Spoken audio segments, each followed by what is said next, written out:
Hello, my name is Nathan Smith. I'm a PhD economist, and I recently made a presentation for the Mercatus Center, and I wanted to post it online so that more people could see it, and just to sort of make a record of some ideas I have, which I think are very important. I give it the title Promethean Economics, the Exploration and Exploitation of the Space of Technological Possibilities. And if you don't recognize the allusion in the title, Promethean, Prometheus was a titan in Greek mythology who stole fire from the gods and gave it to men. And this made Zeus, the king of the gods, very, very angry. And he chained Prometheus to a mountain in the Caucasus for all time, as far as anybody had any plans. Indefinitely, he was going to be chained to the Caucasus, and an eagle would come and eat out his liver every single day.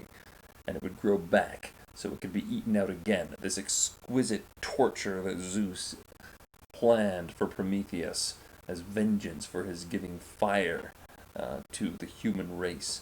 So it's a very dramatic story about the empowerment of the human race through the technological manipulation of the forces of nature. And I think the sense of wonder that I think that myth captures about what a dramatic thing it is that human beings have gained so much power through technology is really appropriate, is really fitting and wise. And so I think that the name Promethean Economics sort of captures a bit of that spirit.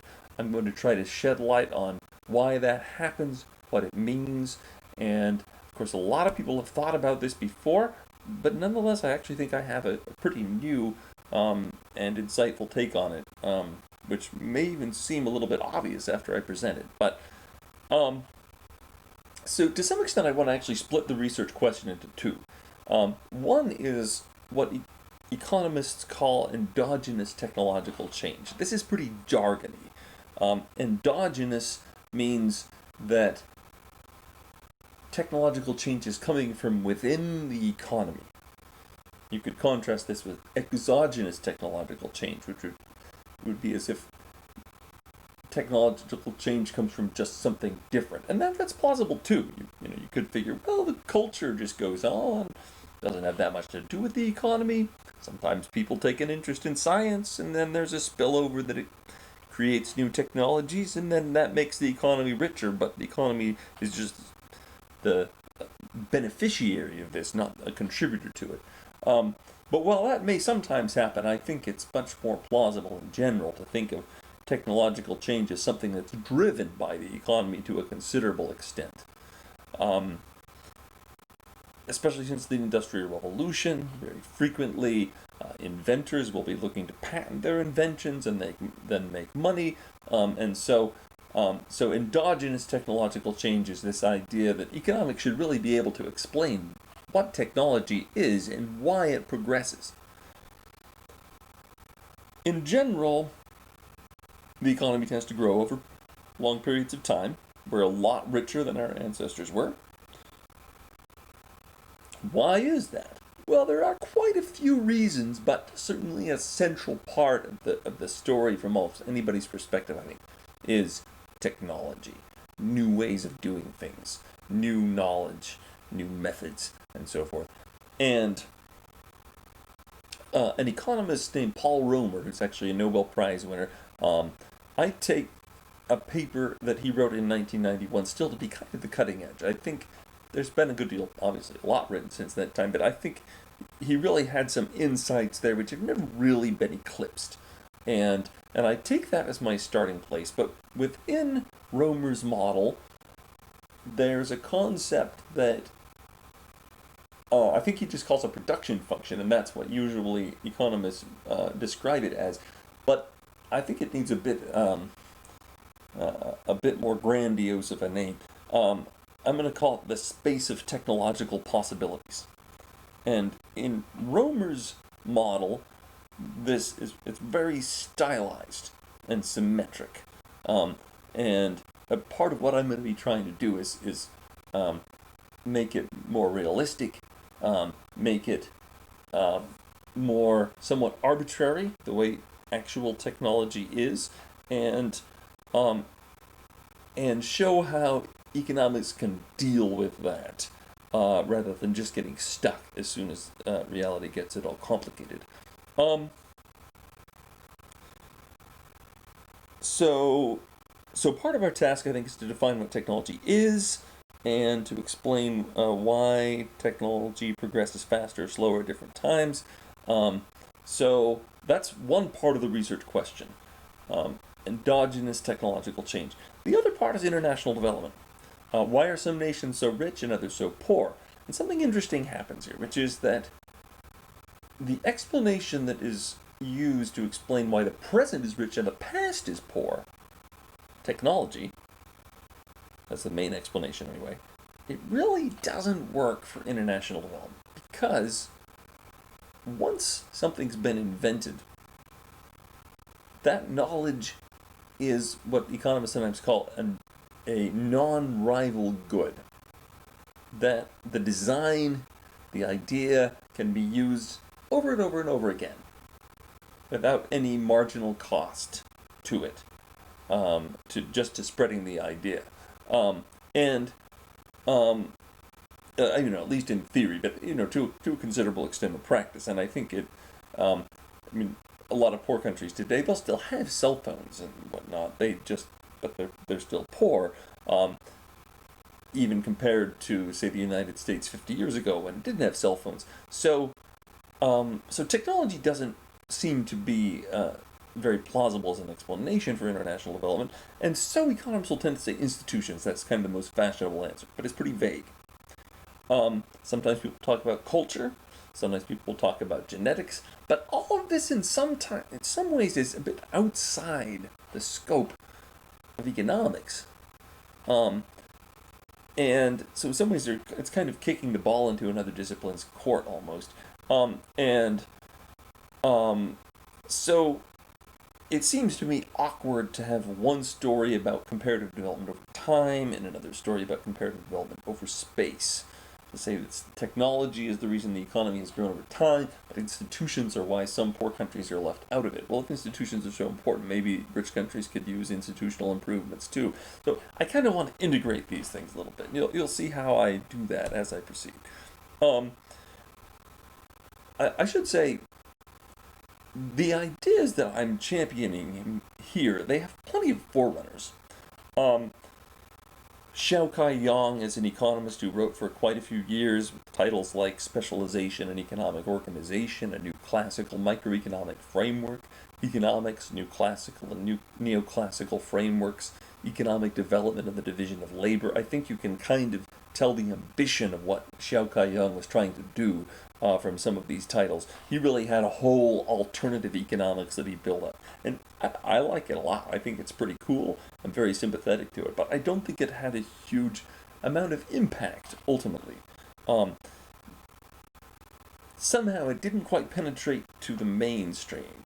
And my dissertation, I used agent-based simulation because I thought I could, in some ways, improve on Xiao Kai-yang and many other sort of forerunners. And I still kind of believe that, but I had much less impact even than Xiao Kai-yang so far. And as someone who has had a lot of impact in other areas, J.M. Buchanan had sort of spearheaded a book called The Return to Increasing Returns that did contain, I think, some of the ideas similarly that I'll be presented here, or at least not so much had the same ideas, but at least was groping towards them, kind of seeing the need for those ideas. But it's really never gotten into mainstream theory. And actually, some popularizations do get it.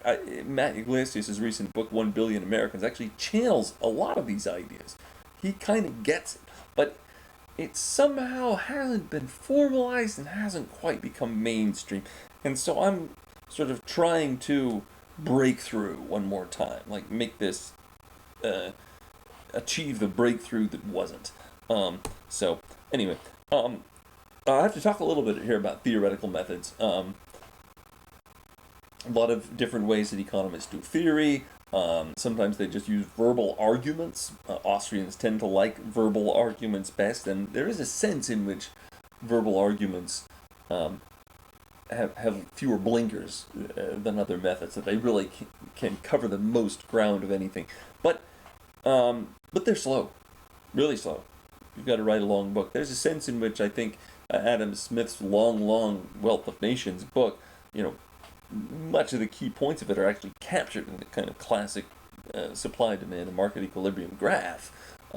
And obviously that delivers the insight much faster. So that's the next theoretical method that I'll talk about, graphical argument, as I like to describe it. I'm not sure I've heard anybody else put it that way, but I think economists should probably recognize graphical argument as being a good description of what they do in the classroom every day. This is really where the undergraduate classroom economics scores, is just drawing lots of graphs that really contain a lot of insight. The classic one drawn here, supply, demand, and market equilibrium, it's versatile. You can put a lot of things into a graph. It delivers insight really fast. Now, it has to be supplemented with verbal explanation. Graphs don't explain themselves, certainly not at the beginning, not until you're deep in the field. And there's a sense in which it tends to be somewhat unrigorous. It can be a little bit arbitrary how you draw the curve, what you put into the graph, but I'm a big fan of this, and this is what I'm going to principally use.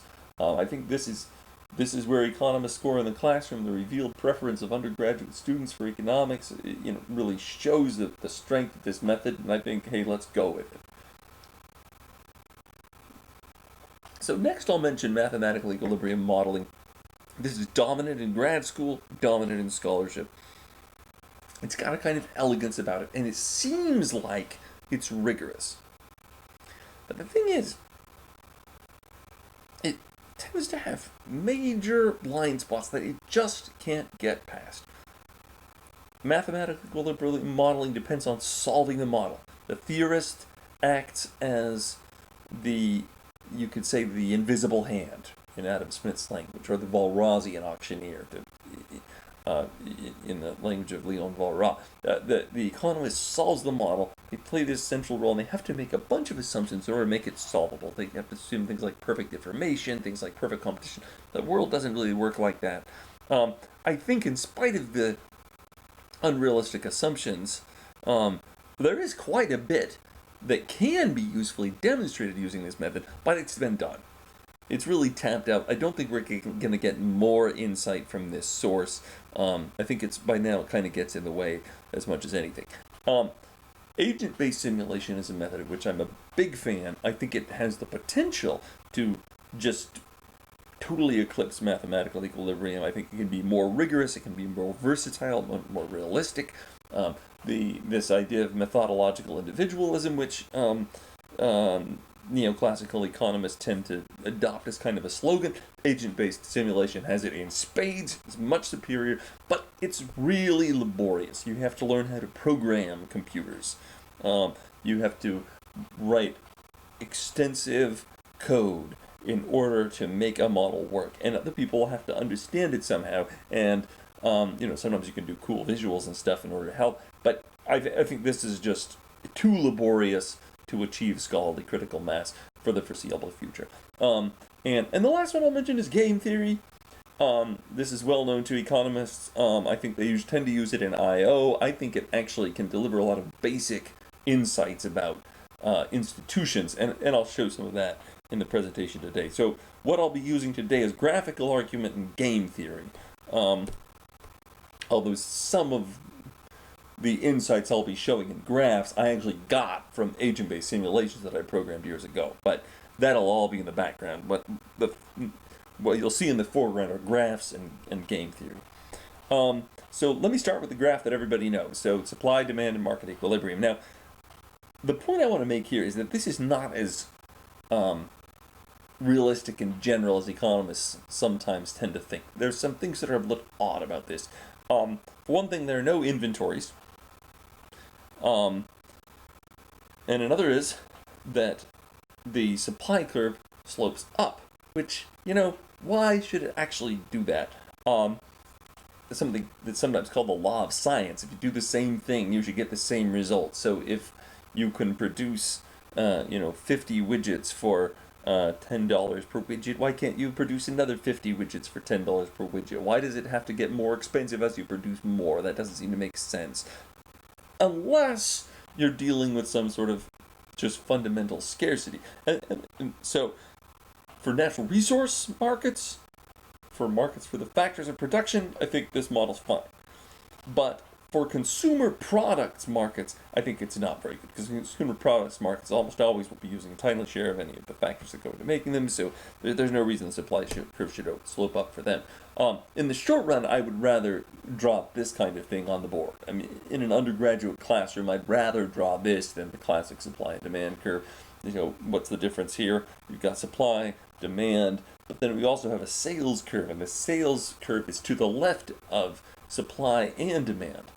And it sort of curves in the middle, because if you actually really don't want the quantity supplied and the quantity demanded to be exactly the same. If you do, it's going to be very hard for those last few buyers and sellers to find each other, and so you'll probably end up with a lot of people not being able to find the goods they're looking for. The way market economies really work, almost all the time, is that the price is more than what would clear the market. The markets don't clear. Inventories are still sitting on the shelves. So if you walk into a store, the shelves are not bare. The market hasn't cleared. There's a lot of goods on the shelves. And so that's because the suppliers are actually willing to sell more than what they actually manage to sell. So the quantity supplied, in that sense, is greater than the quantity demanded all the time. And the difference between the quantity supplied and sales are inventories. The difference between the sales and the quantity demanded would be what I call frustrated demand. Some people don't manage to find what they're looking for, but not very many, because the suppliers have a big buffer. They have a lot extra so that they can satisfy pretty much all the customers. And so I think this is really what markets look like in the short run. I'm not going to do anything more with that in this presentation. But I am much more interested in this long-run version of supply, demand, and market equilibrium. And what's the distinctive feature here? Supply slopes down. Why? Well, economies of scale. And this is something I did a lot with in my dissertation research. I've shown in this chart 3 demand curves, D1, D2, and D3. I label them village, town, and city, just to kind of, for a mnemonic, you might say. And so in this particular case, in the village, D1 and S don't intersect. Demand doesn't intersect supply, so the good doesn't get produced, sold, bought, or consumed. In the town, there's multiple equilibria. So if the good's not being produced or sold, it won't be obvious that it's a good idea to start, because at the margin you won't be able to cover your costs with anything that customers are willing to pay. But if you can produce it at a bit larger scale, there actually is enough demand to make this business work. And what might happen is the one entrepreneur jumps in, takes some risk, and then discovers that yes, there is a market for this good, and then other entrepreneurs follow suit, and then you end up with a thriving industry, and probably not a huge number of competitors, but maybe 2 or 3 or 4 or something like that, and so you might get an active industry here, or you might not. And then in the city, it's going to be really easy to see that there are enough customers who are going to want to buy this, and so it's pretty much guaranteed that market's going to exist. So, now this is a chart that you could draw on the board in an undergraduate classroom, and students would walk away with insight. They could easily see what the point of this chart is, that, hey, if you're in a big city, there's all sorts of stuff you can buy. If you're in a little village, there's a lot of things that you can't buy because there's not enough critical mass to support that business. And then in a town, it might go, one way or the other. It depends often on the size of the market, whether a particular business can be supported. Why don't economists draw that on the blackboard?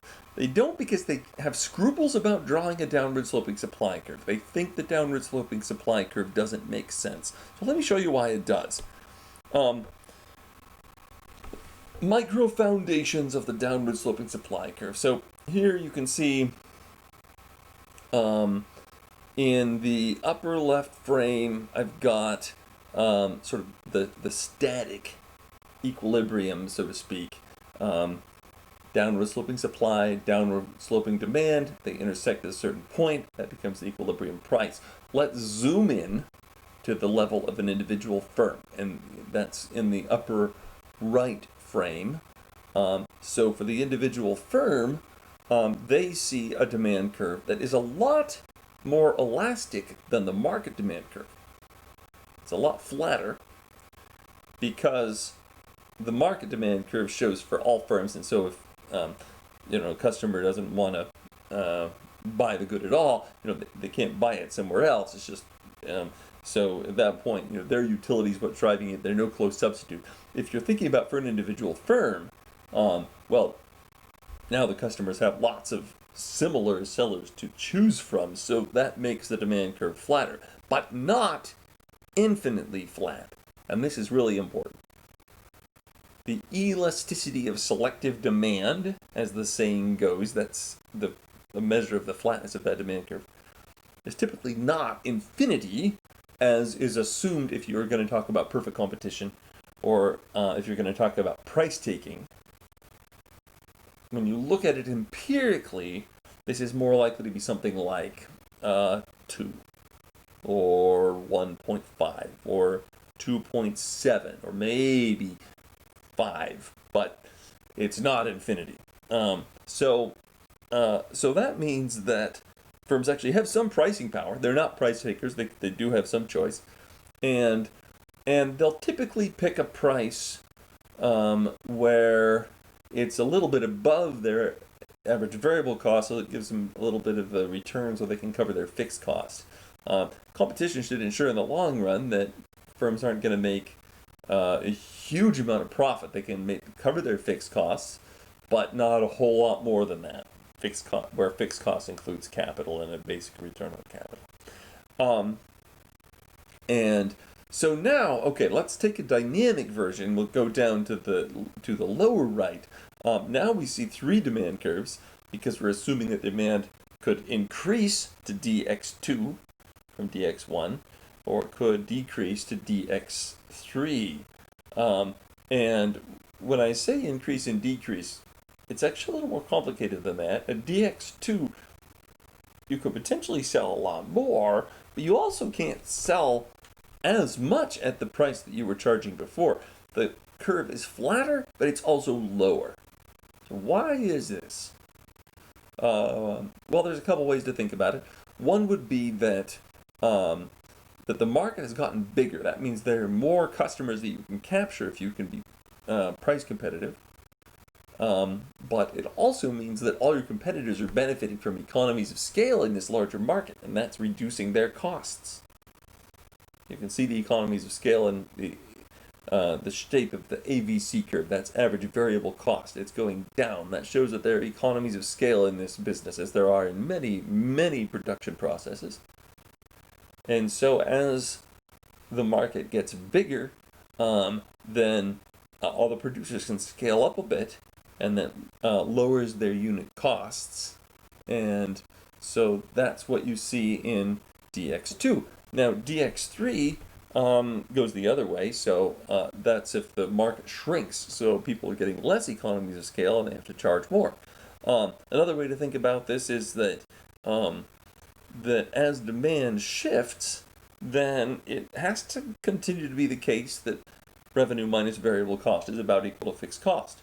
If revenue minus variable cost is way above fixed cost, that means that you're making a whole lot of profit, and that's going to attract new entrants who are going to compete the prices down. If revenue is minus variable cost is less than fixed cost, that means that firms are losing money, and some of them are going to go out of business, and that'll push prices back up. So competition should ensure that revenue minus variable cost is about equal to fixed cost, and you'll see the kind of the pink rectangle, the blue rectangle and the purple rectangle are about the same size. And so then if we go to the lower right, we derive from the lower left the downward sloping supply curve for this particular firm X. So then if you sum up a lot of firms X, you get the market supply curve, and you might also get some entry and exit that make that market supply curve a little bit more elastic. But that's basically how we derive the market supply curve. Don't worry if you didn't get all that. I think the key is this downward sloping supply curve, which means that as quantities increase, if you can produce at a larger scale, then you can afford to charge a lower price, and that the whole market will behave that way. So as the market grows, the price will tend to fall. That's the conclusion of the downward sloping supply curve, and it's going to do a lot of work throughout this presentation. So it's very important. Starting right here. So I talked a bit at the beginning about the space of technological possibilities as it was in Romer's model. Here's the first version of it that we'll be seeing. And this is a little bit more complicated than Romer. In Romer, then all the goods are perfectly symmetric. In this one, they differ on two dimensions. One that I call popularity. It's actually a coefficient on how that good feeds into a utility function. So that's what's behind the scenes. But you can think of it as some goods that the people tend to like more and want more of than other goods. And then the other is fixed cost. How much does it cost to start making it? So there's just those two dimensions that it differs on. Now what you see here is that there are 12 goods altogether in this space of technological possibilities. So that would be the state of technological knowledge. These are the 12 goods that this society knows how to make. Of them, 6 are active industries, and 6 are potential but currently inactive industries. They could exist, people know how to make those goods, but they're not actually doing it. There's no business case, and you can see why if you look at industry B and see the box below it that kind of is breaking it out. Demand doesn't intersect supply. That's what's going on here. There's not enough demand to intersect the supply curve, and so the quantity is zero. That's why the industry is inactive. How about industry A, which is active? Well, in this case, demand is a little bigger, so that means that demand and supply intersect, and so that is an active industry. Now, this idea that there can be potential but inactive industries just because there's not enough of a market for some potential products is not all that familiar in economics. I think I'm kind of opening a new door in displaying this. Paul Romer's model assumes that every new invention is immediately going to be put to use. But my argument here would be, well, not necessarily. That might not be so. Okay, now the idea of invention can come into this as an addition of goods to the good space. Invention, you might call the exploration of the space of technological possibilities. You discover, just like Columbus supposedly, I guess he did, discovered a new continent. Well, what inventors do is they'll discover new goods. So in the left frame, you see the original 12 goods. In the right frame in this chart, you see 16 goods, the original 12 plus 4 more that are new inventions. Invention adds goods to the good space. That doesn't mean that they'll actually be implemented. So in some cases, a new invention might be put to use right away. In other cases, it might sit there for a long time, or maybe never get used at all. And that depends a lot on the state of the economy. So then another kind of growth that you can take place, which I think is more about exploitation of the space of technological possibilities, would be Smithian growth, which is based on sort of increased division of labor, intensification of the division of labor, of specialization of trade, or what's sometimes called Solow growth, based on Robert Solow's model, and this would be growth that's driven primarily by capital accumulation. So more equipment, machines, structures, buildings, infrastructure, and so forth, that can drive growth. And for my purposes, those actually, I'm not that interested in distinguishing between the two. Either way, what you'll get is a change like what's shown in the little box below the two charts above, where an industry that had an equilibrium quantity of 0 because demand didn't intersect supply will see growth in demand, so that demand does start to intersect supply, and so the industry becomes active, production is initiated. And in the frame on the right of the 12 technologies, you still have the same number of technologies, but 3 more of them are being used. And this is going to tend to make people richer. That's one thing that Romer was clear about, is that increased variety, which is related to increased specialization, that can lead to more productivity. So, okay, so we have 2 stories about economic growth. One is invention, exploration of the technology space. Another one is the exploitation of the technology space. And we mentioned that international development can't really be explained by technology, because technologies are, in a sense, non-rival. They should be available to the whole human race once they're invented. Well, the frames in this slide embody kind of a theory of development that development may consist in effective exploitation of the technology space. The economy A, on the left, here uses only a handful of the most popular goods, most popular and low-cost goods. So that would be a fairly underdeveloped economy. Not much variety, probably not much productivity. In the middle, we have what I call a partially developed economy, where you're exploiting some of the technology space, but not all of it. And then economy C, this is an economy where you're exploiting all of the technology space.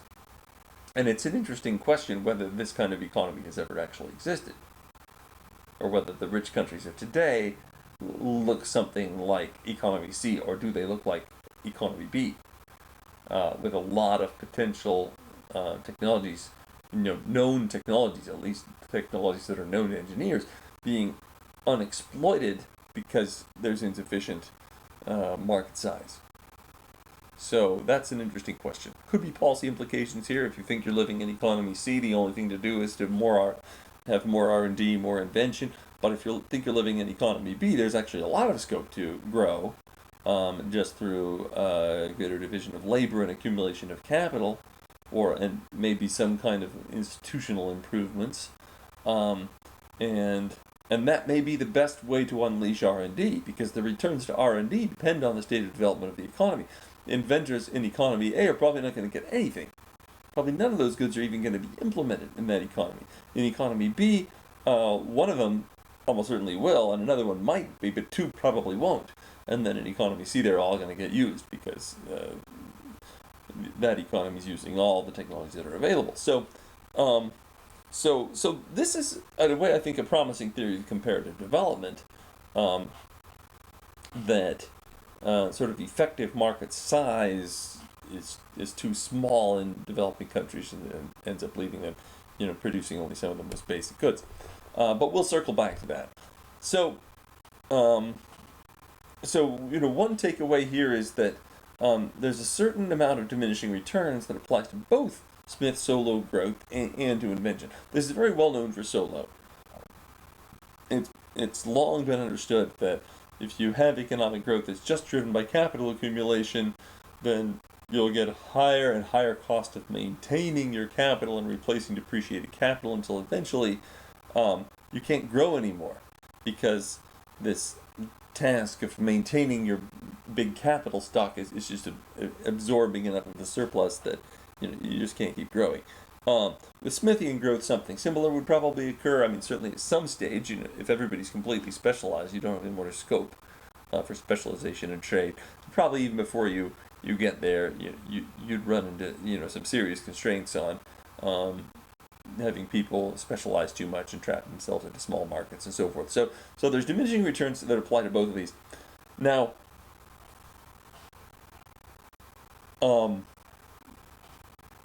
I think, and here I'm actually going a little bit beyond my dissertation, but I think if you make the space of technological possibilities roundabout, you may be able to get out of this. I hadn't proved that yet, but it's a bit of an intuition, I guess. But so to expand the space of technological possibilities in this way, one thing that I want to do is introduce the idea of roundaboutness. So, some things are not useful in themselves, but they're useful as inputs to other things. And sometimes it's characteristic of development that more and more layers of this kind of these intermediate goods emerge, and making production processes more efficient. Let's start with a typology of goods. So, and there's a lot of ways you could classify goods, but I'm going to focus on two.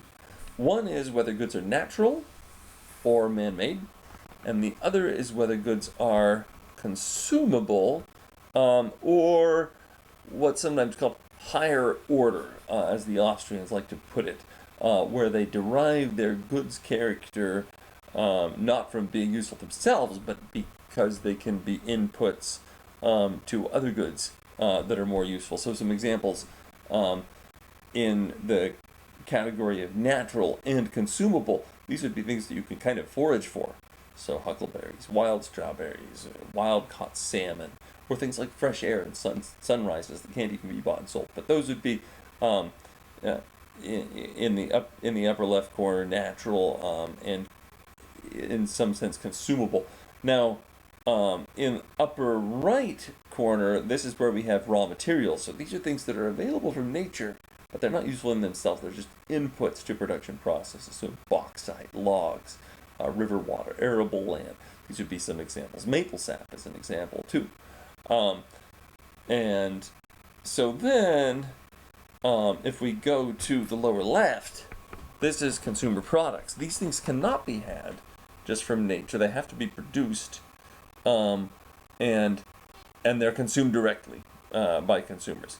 So tap water, internet service, maple syrup, as distinct from maple sap, it tends to be something that's directly consumed.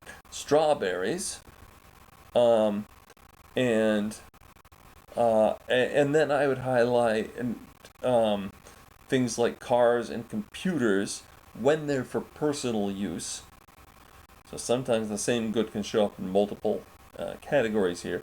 And then finally there are intermediate goods, which are things that are produced, and they're not consumable in themselves, but they're inputs into production of other things. So aluminum, which is produced from bauxite, and then used to make things like soda cans and stuff. Drywall, which is part of making houses. It's produced from gypsum, which is a mineral. Wooden boards, which are made from logs and are used to build houses and so forth. And I put giant airships here because I'm a big fan of giant airships that don't really exist now, but I think they should. I think they're an example of a technology that is currently not being used, but that could be introduced and would be of value. Be that as it may, they'd probably fall into the intermediate goods category here. Okay, so now that we have this typology, we can get a little bit more of a sophisticated glimpse about what the space of technological possibilities might look like. So here I've used colors and shapes to indicate the typology of goods. So you can have an active primary consumer industry like foraging good. You could have a potential one. So I've filled in the ones that are active industries in this chart, and then I've left empty the ones that are inactive industries. So the green diamonds represent consumer products that can't be foraged for, so they can't be had directly from nature. The red circles are intermediate goods, and then the blue triangles are raw materials, so they're available from nature and not for consumers. Now, some of the foraging goods, by the way, could also be produced. So I'm allowing the edges in this chart, by the way. So they're all arrows, so they point in a direction, and the idea is that they point from an input to an output. And so if you start over on the left side, you've got a lot of blue triangles, some of them filled, some of them empty, and the blue triangles would be raw materials extracted from nature. Those are inputs into intermediate products. I guess in all cases, they could go directly to consumer products in some cases. These are all, here I've drawn it so that they all go to intermediate products. And so then the intermediate products then go to consumer products, or sometimes to foraging goods, although if intermediate products were used, maybe it wouldn't be a foraging operation anymore. But so you'll notice that some of the raw materials industries are empty, and that's very realistic. There's a lot of things that we consider raw materials now that in the past were not important raw materials. There probably will be new things that become really important as raw materials, like, for example, helium is important as a raw material, but if giant airships became important in future, then helium might become much more important than it is now. So that often happens with raw materials, is that some kind of technological change will turn something into a valuable raw material that wasn't before. Lots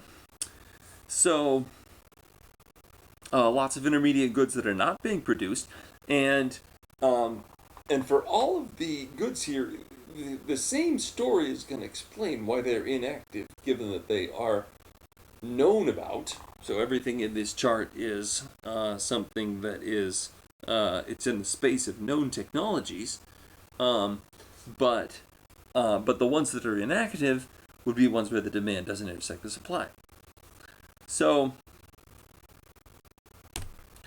all right, so let's talk a little bit more about this space of technological possibilities, some of its characteristics. One of the things I want to emphasize about it is that it's fundamentally given. There's a lot of inventions that you could imagine that just probably wouldn't really work. So, one is from the novel Jurassic Park, where they managed to pull like DNA from fossilized amber and then reinvent dinosaurs and make this part. Okay, that would be really cool if they could do that. In the book it gets out of control. Baloney. We could control it just fine. It would be fantastic. Love to see the brontosauruses and so forth. That would be great. But it's almost certainly impossible, unfortunately. Another idea, helicopter hat. Sometimes, wouldn't that be fun if you could just put a helicopter hat on and then fly all over the place? Well, that's just probably not possible. We're bound by a lot of things. Inventors are bound by a lot of things. By the laws of physics, properties of chemical elements and compounds. Sometimes you're bound by the inventory of extant biological organisms. To a limited extent, we can create new biological organisms, but we really can't do anything like, the type of sophisticated engineering that it already inheres in the biological organisms that we see. So we just have to use what's there. And sometimes laws of information. So, Claude Shannon shed a lot of light on how much information can be communicated in a particular signal, or just human nature. So, why don't we have flying cars? Well, one story would be that it's just too hard for humans to drive in 3 dimensions, and so it just can't be safe for that reason. But those are all things that are ultimately kind of given. There are some things that could shift. Sometimes preferences might be different in one place from another, and cause a technology to be valued in one place and not another. Sometimes culture can shift, and humans might be able to develop skills they couldn't develop before. But for the most part, the technology space is kind of already there. Inventors just reveal parts of it that weren't known before. So new technological possibilities are discovered, not created. And the whole technology space, I think, is probably best described graph theoretically, in the sense of it's a big system of first of all, goods and services that can be kind of classified, and then input-output relationships between those goods and services. And if you represent this as a graph, then the nodes and the vertices would be the goods and services, and the edges in the graph would be production processes, and at the level of the production process, then you can assign a production function. This term production function is used extensively in economics, but it tends to be something that's very stylized. And the production functions that I'm talking about here are much, much more factual and specific. Crude recipes are a good example. So, that's something that you actually, like in your kitchen, if you want to make chocolate chip cookies, you need to have these ingredients in this particular mix. Sometimes some of them might be a little bit flexible. Other times they may be really rigid. That's where it takes a little bit of culinary intuition to know sort of what you have to do exactly by the book and what you can vary a little bit. But that's a good example of a production function. Another example would be, if you want to make a car, you need a chassis and an engine and brakes and 4 tires, and there'd be some list. But a key point here is that that production function for a car would be, for the most part, a fixed inputs production function. If you have, one chassis, one engine, and 4 tires, maybe you can make a car. If you have only 3 tires, you don't make a car that's a little bit worse. You just can't make a car at all. And if you have 5 tires, you don't have a car that's a little bit better. You just have an extra tire. So I think this is probably typical of many production functions, that they have this kind of fixed inputs character. But there are some production functions that have a continuous functional form because of some law of physics that determines that. So in trucking, for example, there's a trade-off between time versus gasoline. It's because of something called the drag equation, because drag is proportional to the square of the velocity, so as you go faster, you have to burn more fuel per mile. But on the other hand, you're saving the driver's time if the truck goes faster. So it's burning more gas versus a little bit less wages for the driver. And how exactly do you navigate this trade-off? It depends a little bit on what wage levels are. It depends something on the price of gasoline. But at any rate, this is a case where there's a sort of a smooth functional form because of a law of physics. Another example would be any kind of container. Typically, if you increase the dimension, by 2, then you increase the surface area and therefore the material cost of that container by roughly 4, but you increase the volume of it and therefore how much it can contain by 8. So you gain these efficiencies, these economies of scale. So that's another case where you might get kind of a continuous trade-off.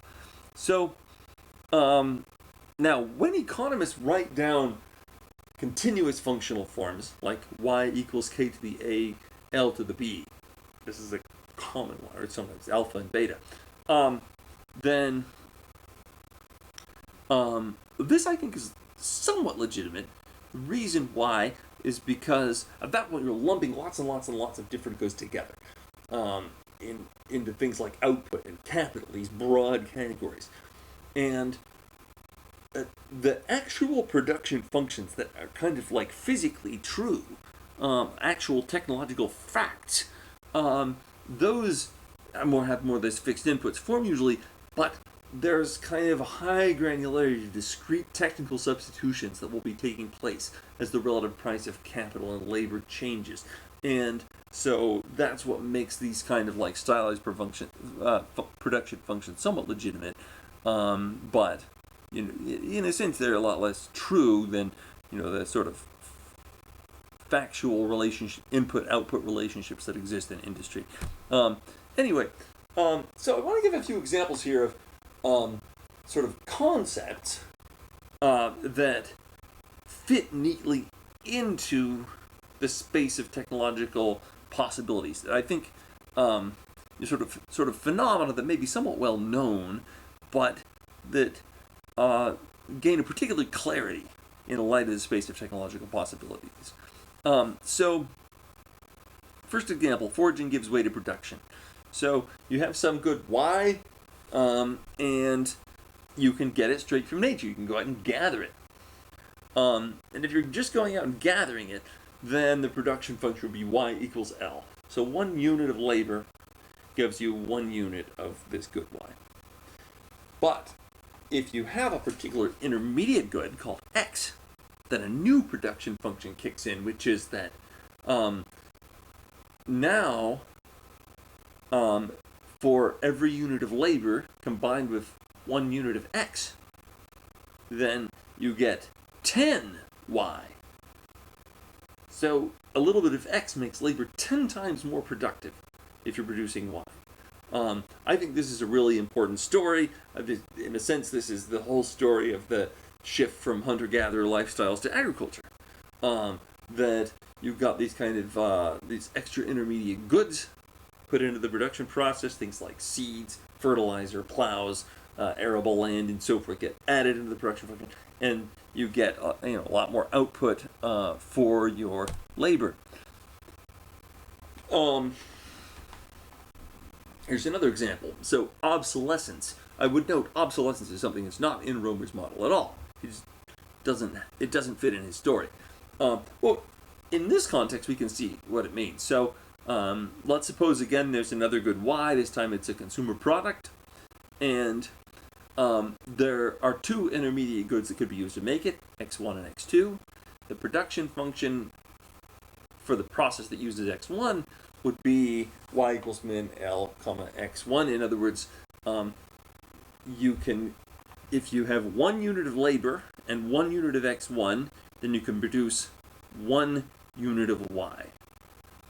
But X2 enhances the productivity of labor such that 1 unit of labor plus 1 unit of X2 can get you 5 units of Y. So X2 can raise your labor productivity quite a bit. And if X2 is reasonably abundant and cheap, if people can get it, it's likely that the X1 process is just going to become completely obsolete. Nobody's going to want to make Y that way. It's much better to do it with X2. This next one is actually pretty similar to the last one, but I've added in the prices of X2 and X1, and I changed the production functions to a little less generous to X2. But the upshot here is that although in this case X2 is a labor-saving innovation relative to X1, X2 is so expensive that it's not worth it. You'd rather just do it with X1 because X1 is cheap, it costs just $1, whereas X2, although it doubles the productivity of labor, it costs $100, and the wage is only $10, so you're better off, in this case, just sticking with the X1 process. And that might change if wages rise a whole lot. And finally, value-added products. One way to think about this one would be that X1 is strawberries, X2 is strawberry ice cream, and X3 is party catering, where you've got people who are dishing up the strawberry ice cream for you. So, in this case, they're all consumer goods. Strawberries are very delicious in themselves. But there's still ways to add value to those consumer goods with a little bit more of an input of labor. And I wrote down a utility function too, and this utility function would actually imply that you'll probably want more of X3 if they're all the same price, for example. If you can afford it, you might want more of X3 than of X2, and of that than of X1. But you're still going to want some of X1. And I think this makes sense that even rich people who could afford to have party catering with strawberry ice cream every day if they wanted to are still probably going to sometimes just want to eat fresh strawberries. So those are a few examples to help you sort of wrap your head around the idea of the space of technological possibilities and just a lot of the uses to which it can be put. Once you have that whole graph there, you can see some of the particular phenomena in the history of technology that we're familiar with, things like obsolescence or like an irrelevant invention, sort of cohere with the technology space. Okay, now, I showed earlier this kind of key point that sometimes industries are inactive just because demand doesn't intersect supply.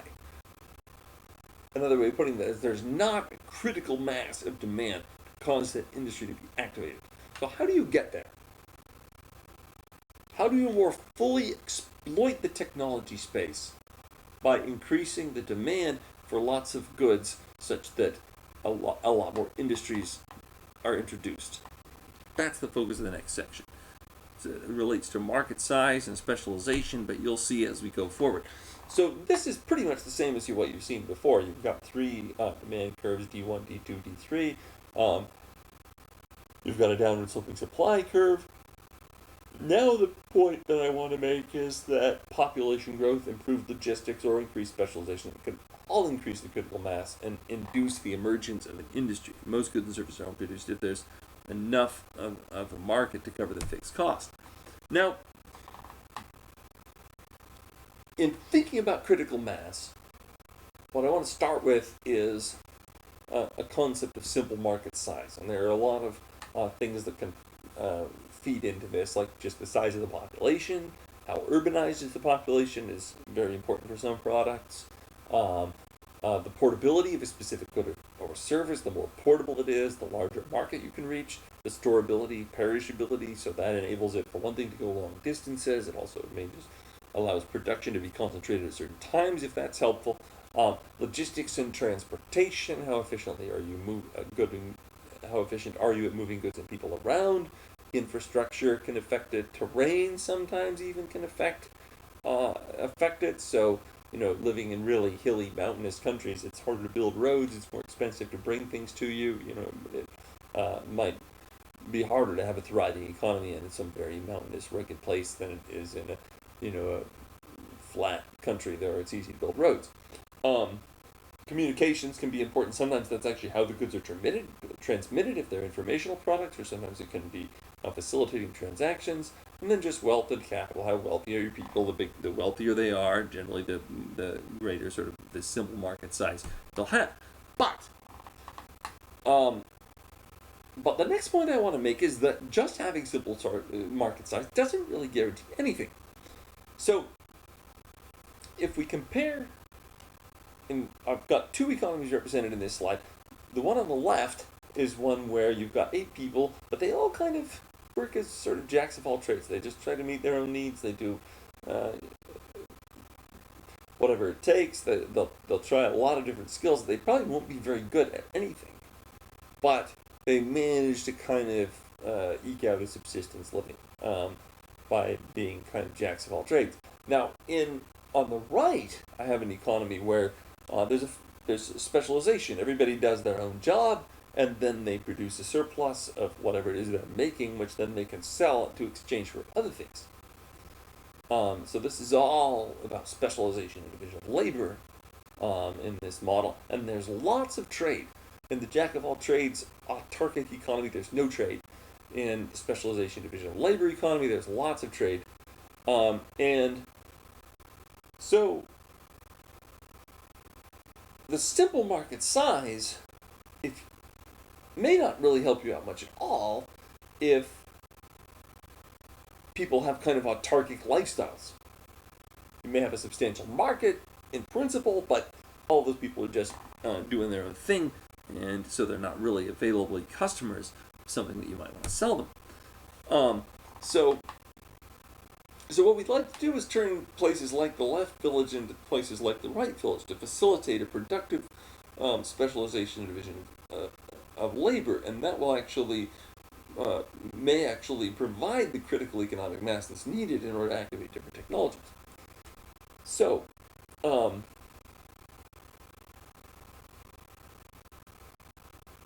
what are some factors that would help transform this simple market size into critical economic mass to activate technologies? One thing is property rights. If they're well-defined, they're transferable among people, that facilitates trade, that increases demand for lots of different kinds of goods. So that would be good. Labor markets, especially if they work well, and sometimes work ethics can be an important part of this if employers can't be supervised all the time, but they can be relied on to work because of their work ethics, then that can be very helpful. Investor protections. People part with their capital, put it into a venture. Are they actually going to see the return on that investment? Are entrepreneurs going to return if they succeed? If entrepreneurs succeed, are they going to return some of the funds back to investors? Complex, sophisticated financial institutions can be very helpful, facilitating payment, facilitating lending.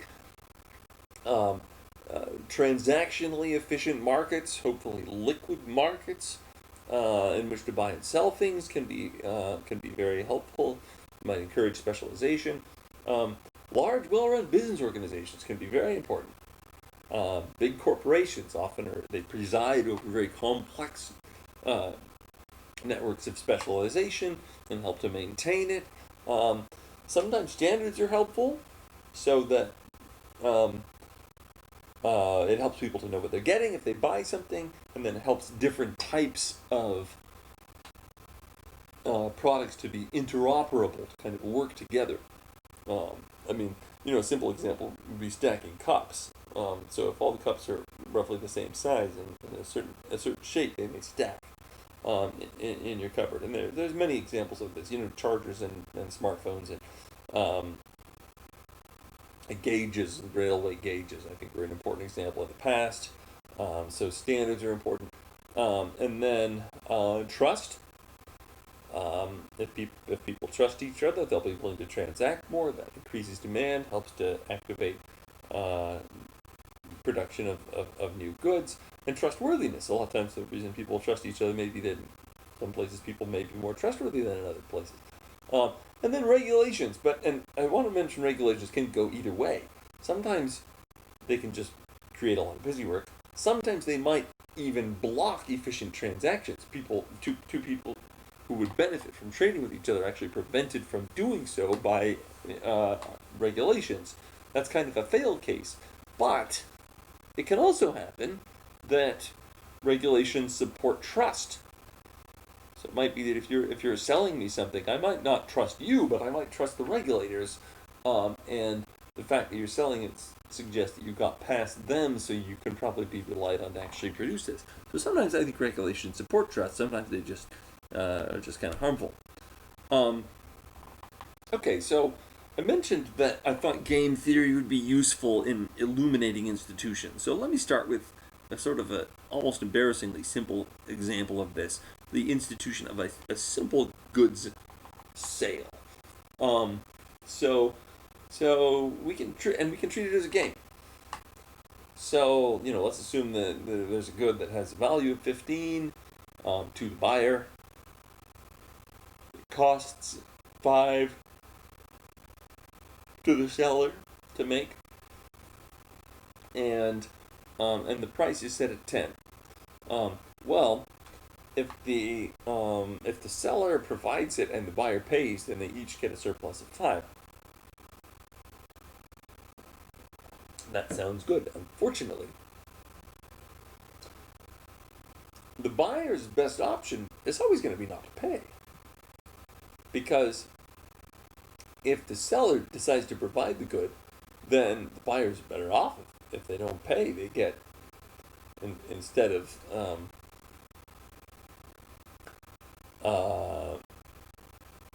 getting the value of it, but minus the price, they just get the value of it. Of course, that hurts the seller. Similarly, even if the buyer pays, the seller's best option, if they can get away with it, is not to provide, because then they get the price paid to them, but they don't have to do any work for it. So this is actually what's sometimes called a prisoner's dilemma game. There's a dominant strategy equilibrium for the buyer not to pay and for the seller not to provide, and so the transaction simply won't take place. This seems like a really stupid result. It doesn't seem to make any sense, because we see transactions taking place all the time. Somehow, we do seem to be solving this problem. In fact, it even seems a little bit trivial. But that's too hasty. There actually are some cases, certainly, and probably quite a few, even in quite developed economies, where you do get that bad Nash equilibrium. Sometimes some people don't trust online transactions. Or almost anybody, I think, would be given a little bit of pause if they're buying something from a website they've never done business with before. Is that company going to follow through on their promises or not? Another example would be a roadside vegetable stand. It's a very nice institution, very convenient. People who love gardening can stock their vegetable stand, and then the people who drive by can get delicious, yummy vegetables. But typically the volume is too small so that to pay somebody to sit outside at the vegetable stand all the time. So the whole system only works if people are willing to practice the honor system and pay spontaneously for the vegetables that they take from the stand. And sometimes that happens, but you have to assume that there's a lot of cases where the vegetable stand isn't there because the owners are just too afraid that all the vegetables are going to get stolen. So solving trust problems can facilitate more specialization and division of labor, more Smithian growth, and potentially ultimately more invention, or at least more exploitation of the space of known technologies. And often it is a problem. Probably a significant number of transactions are inhibited by it, perhaps especially in developing countries. Okay, so in this simple goods transaction case, how do you solve the trust problem? Well, one way, and it's kind of the go-to way, is contracts and law enforcement. If somebody doesn't hold up their end, if the seller accepts payment, doesn't provide the good, or if the buyer accepts the good but then tries not to pay, then law enforcement will come in and force them to do so. This is institutions in kind of a legal and political sense of the word. But I think the importance of this is probably somewhat overstated. Even when a contract is there, the effectiveness of the contract may depend as much on reputation or on habit as law. People may live up to the contract not because they're afraid of getting sued, but just because they don't want to have a reputation as being a cheat. And so some other explanations of it. Sometimes we find ourselves playing, as it were, repeated games with the same person, where we have to transact with them again and again. And so when we do, it turns out that the repeated prisoner's dilemma game doesn't collapse to the bad, non-cooperative Nash equilibrium the way the simple prisoner's dilemma game does. If you know that you're going to keep repeating the game, it turns out that your best strategy is probably to play a strategy called tit for tat, which is very simple. It just means that if you start by cooperating, and then after that, then you do whatever your opponent did in the last round. So if they don't cooperate for a turn, you punish them by not cooperating in the next turn, but then you switch back and start cooperating again. And this turns out to be evolutionarily stable in the sense that if you stick to it, you'll probably keep doing it over and over again. Tit for tat tends to beat all the other options in this repeated prisoner's dilemma game. So you can imagine that evolution would likely equipped us with a kind of a propensity for tit for tat cooperation, and so then that would be another reason why we might avoid the Nash equilibrium, get to that nice Pareto optimal equilibrium. But it unfortunately depends on stability. So you may have a good reason not to cheat someone if you are going to keep doing business with them, but if you're dealing with a stranger, you don't have that same incentive. But that's where reputation comes in. Some people and some companies develop sort of trusted brands, and they're able to do a lot of business on the strength of those, and so they'll do a lot to try to live up to the brands. And it may be that they're not so much concerned about retaining the particular customer they sold to. They may be much more interested in being talked about in good ways, so that that particular customer may never have occasion to do business with them again. But if they say good things about them to their friends probably will have an occasion for it. So sometimes reputation systems are an important part of how a trust problem is solved. But it only works if people are sort of gossiping all the time, talking about who's good and who's bad, who lives up to their agreements and who doesn't, so that you might feel like, hey, if I haven't heard anything bad about that company or about that person, they're probably all right, because people love to say those things all the time. Say bad things if they have any pretext.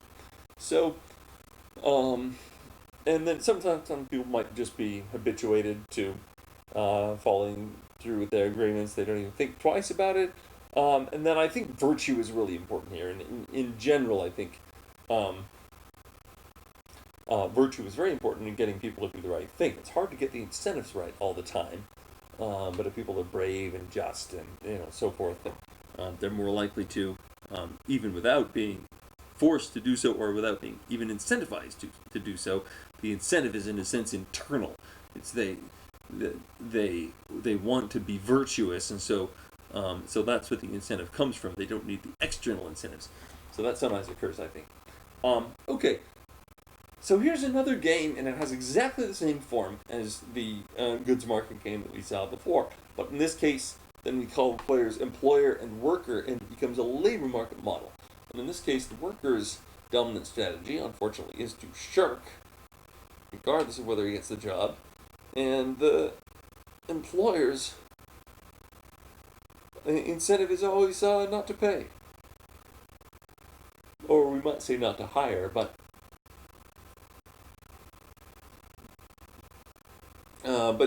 particularly not to pay, because even if the worker works, then the employer will be better off just accepting the work and then not actually paying the wages, so that they get to keep that money. So,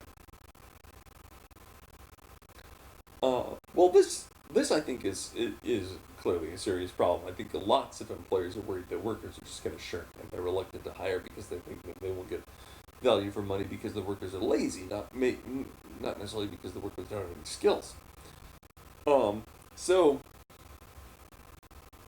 it's a big problem because effort level is really hard to monitor. It's very hard to tell how hard someone's working on a job, so all right. Here's another one: capital markets. So capital markets, this can be a big problem. And here we'll design it as an investor and entrepreneur. And the game actually is pretty similar to the other two, although I drew it in extensive form.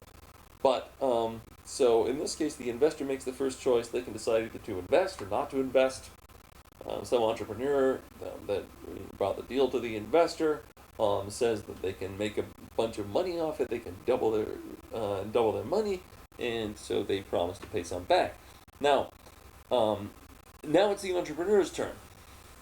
And if they get the money, they'll implement the business idea, and we'll assume that it succeeds. So they get $1 million and they make $2 million, but what do they do then? So one strategy you call the pay dividend strategy, where they pay $1.5 million to the investor, and so then the investor earns a pretty good return, 50% return, but the entrepreneur still makes $500,000 off of this. So they both do well. And that's a pretty good outcome. But unfortunately, the entrepreneur does even better if they don't pay a dividend. They just keep the $2 million that they make. In this case, the investor loses $1 million, but the entrepreneur ends up a lot richer. So there's a principal agent problem here. How does the investor get the entrepreneur to pay? And sometimes the mechanisms, I think, can be the same as before. It can be just law enforcement. It can be some kind of a repeated gain thing. Maybe the entrepreneur is planning to go back to this investor for future ventures or future rounds of capital for the same venture. Or it can be reputation. So maybe the entrepreneur figures if he stiffs this investor, then maybe he's not going to deal with that investor again, but he might look for other investors, and having a bad reputation is going to hurt his chances with that. So, and I think this actually is a very strong candidate for the reason for differences in wealth and poverty among nations.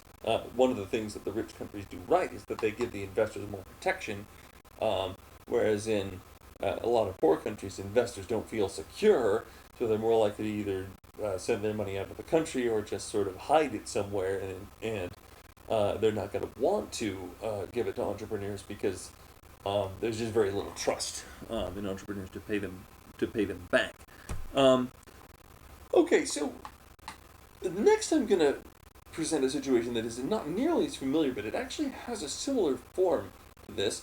I call it the specialization problem. And so, and the problem consists in that even though this specialization will tend to increase productivity, the particular people who specialize will sometimes harm their own bargaining position by specializing. They get into a niche where they don't have a lot of ability to negotiate, and so often they may be reluctant to do that. And so this can lead to not enough specialization in society. Now, if you have perfectly competitive markets, this problem isn't going to arise. Because there are no bargaining positions in that case. It doesn't come into play. Everybody's a price taker.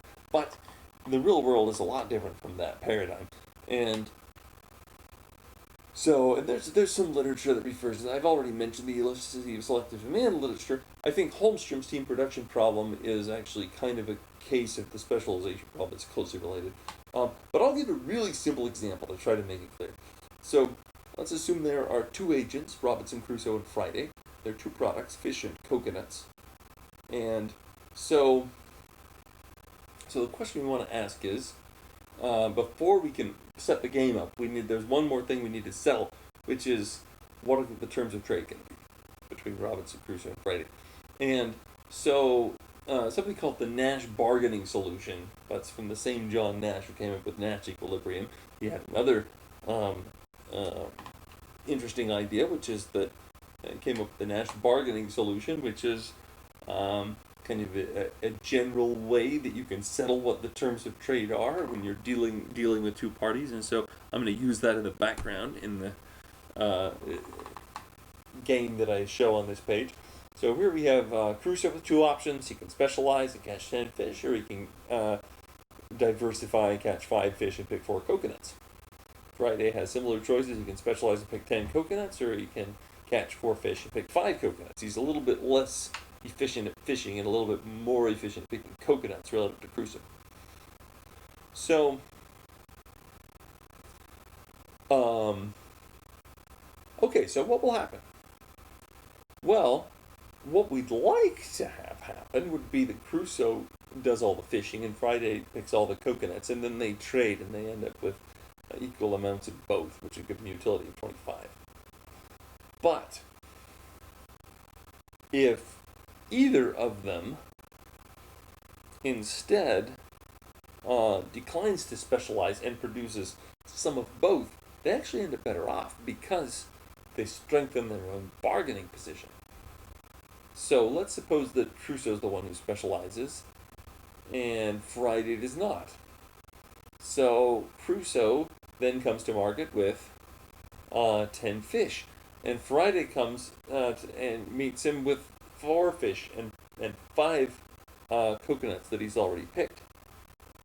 Well, the fish aren't that valuable in this case because there's so many of them. Whereas the coconuts are really scarce. So Friday has these valuable coconuts, and he's going to extract probably a pretty generous price from Crusoe for parting with some of these coconuts. In fact, if they use the Nash bargaining solution, then Crusoe will end up with 4.15 fish, 1.48 coconuts, and a utility of 6.14. Whereas Friday gets more than twice that, and much more utility at 34.6. You'll notice he's not only better off than Crusoe, he's better off than he would have been if he had also specialized. So this is why this is actually a prisoner's dilemma form of a game. Regardless of what the other player does, you're better off not specializing. And so that means the Nash equilibrium is in the lower right-hand corner, where each gets 4.5 fish and 4.5 coconuts, and the utility is 20.25. But that makes them both worse off than if they were in the upper left. But the upper left is not a Nash equilibrium. So this is the sort of situation it would be really nice to be able to solve. It'd be really nice to be able to get everybody to specialize a little bit more in this fictional example, but I think it's a proof of concept for something that may be quite widely applicable in the real world as well. Here I'll represent with demand curves, which means that we're getting away from the kind of unrealistic simplicity of having just two people on a desert island. Demand curve, you might be embedded in a complex economy, but the point here is you can imagine a person who has two job choices. They could have a sort of specialized career, or they could have more of a generic career where the labor market's more competitive. Now, if you compare these two charts, it turns out that the specialist actually makes a little bit higher of a wage when they're working. Because there are no close substitutes for what they have to offer, some customers have a very high willingness to pay. And so the specialist is going to try to extract more resources, might earn more money per hour, but it's going to be hard to keep busy all the time. Because since this is more of a niche product, then at some point you're going to start exhausting the actual customer demand. But here's the thing. Because it's a niche product and it's kind of special, then you're actually going to be generating a lot of consumer surplus. Some people will value this very highly because it's new and otherwise unavailable. But unfortunately, it's hard to capture very much of that consumer surplus. Because people won't reveal the intensity of their desire, and so you can't usually price it differently for every customer. At least that's very hard. And so this person may well conclude that it's better for them just to be kind of a generic worker rather than being a specialist. But that would be better for society if they were a specialist.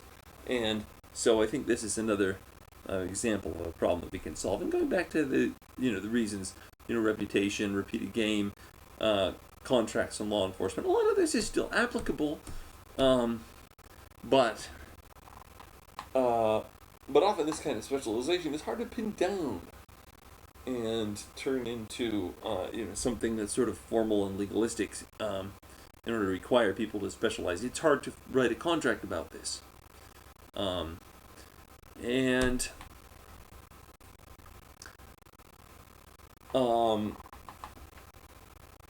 Now an important takeaway here is that every time someone specializes, becomes a specialist, they also increase the demand for the products of other specialists. So if we go back to our original village, then let's suppose that one of the people in the village that are all jacks of all trades decides to become a baker. Well, they're probably going to have kind of a hard time succeeding, because all the other people in the village are used to this kind of autarkic self-reliance. So they're not used to thinking that they need to go out and buy their bread. They try to make it at home. Now, admittedly, they probably don't make it very well at home, so it might make sense for them to go to the baker. But not only may they not notice this, the other problem is that they probably won't be generating much of a surplus of anything, because they haven't gotten really good at anything. They're just kind of doing a little bit of a lot of things. And so that's going to make it hard for this baker to make a living. Now, the baker who's embedded in the complex network has a much easier time. All the people in that economy are too busy doing other things to bake their own bread, so they'll be happy to buy it from the baker. And they all have good things to trade for the bread. So sometimes there can be something that I call an underspecialization trap, where because other people aren't specializing, then you also can't succeed by specializing. But if other people did, you would be able to. So, is the underspecialization trap a real problem? Well, what would be some symptoms of it? I think one symptom would be that a lot of people would be doing sort of generic cookie cutter jobs that aren't distinctive. We do see a lot of that. Another symptom could be that people end up spending a lot of time learning things that they only rarely use. And I think we see a good deal of that too. We see a lot of people fixing their own houses where it would make more sense probably for them to hire somebody to do it, but something about the market is sort of inhibiting that, and not enough of it is happening. So, okay, so we saw this example of development as exploitation in the technology space, where in the underdeveloped economy you had only a few of the basics being made. The partially developed economy had a lot more goods and services being made, and then in the fully developed economy you have a very rich set of goods being made. So what I want to circle back to now is that that one of the ways that you move from the underdeveloped economy to a partially developed and then to a fully developed, so you get a bigger market, so there's more demand for all these goods and all the industries get activated. But it also means that the market doesn't actually grow. You just manage to get your institutions right so that people become more specialized. And so that contributes to productivity, and it contributes especially to the demand for just about anything, including new products, and that will cause some industries to be activated. Okay, so what are the ramifications, if any, of this for policy? And producing these presentations shortly after the 2020 election, then I have been thinking some about what can elites do to sort of sustainably repair the social contract, so that the the broad kind of working classes kind of trust that they see a brighter future ahead, and that the elites of society are kind of leading them towards a brighter future, so that they'd be more willing to support them. And so I think,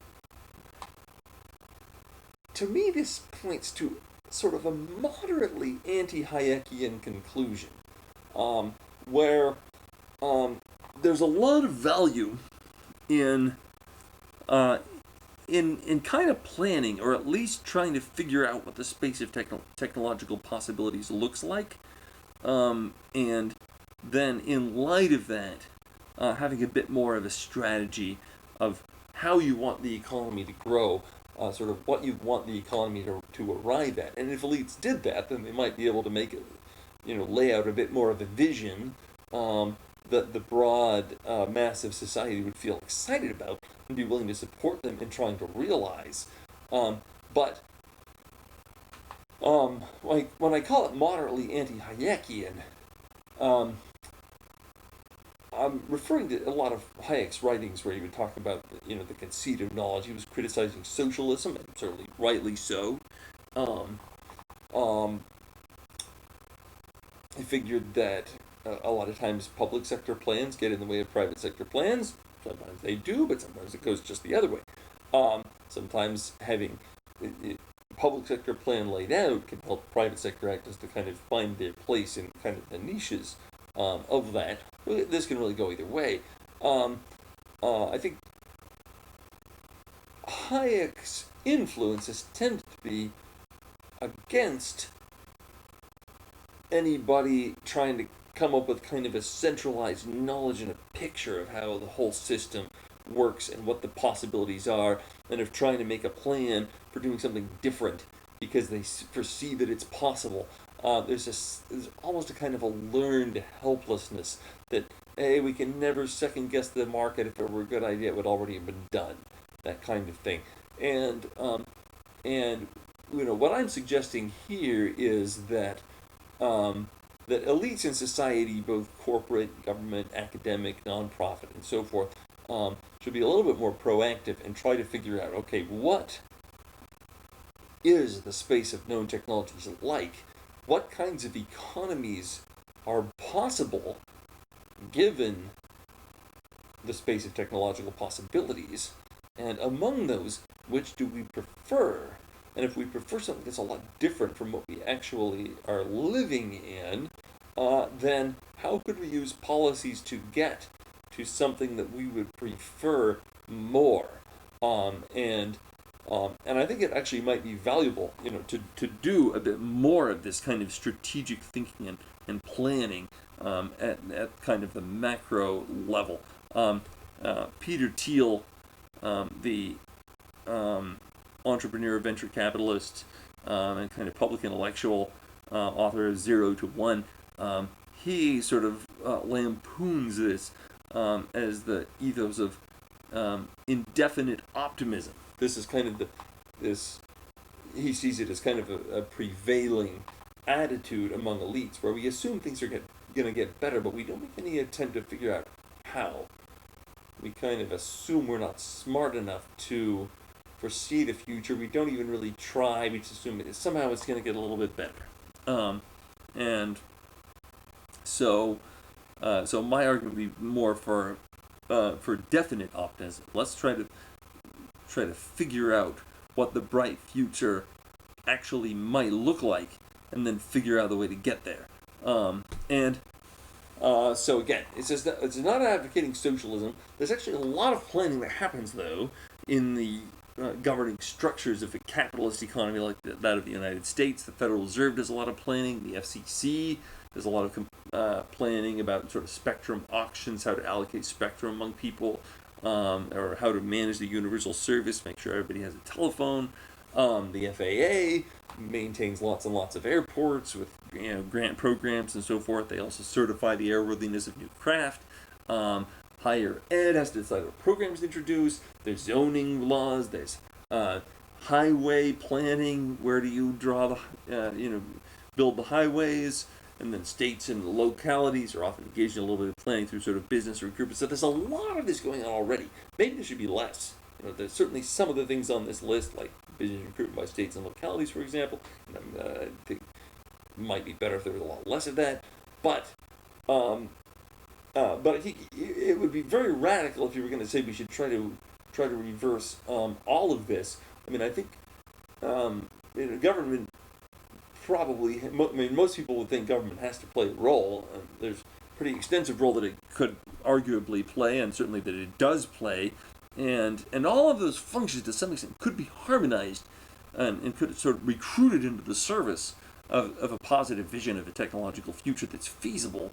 And that's not really happening. It's all done in much more of a decentralized, customary way that often is inefficient or doesn't make a lot of sense. And so this is sort of the sort of thing that I'm trying to overcome. So let me draw attention to sort of a few specific policy puzzles. One of them, I'll call it a policy anomaly, which is that we sometimes use policy to ensure monopoly. Actually, use coercion to ensure monopoly. So in the case of intellectual property rights, if somebody tries to use a technology that's patented without paying royalties to the owner, then we'll intervene to block them. We want the patent owner to have a monopoly of the technology that they invented for a certain period of time.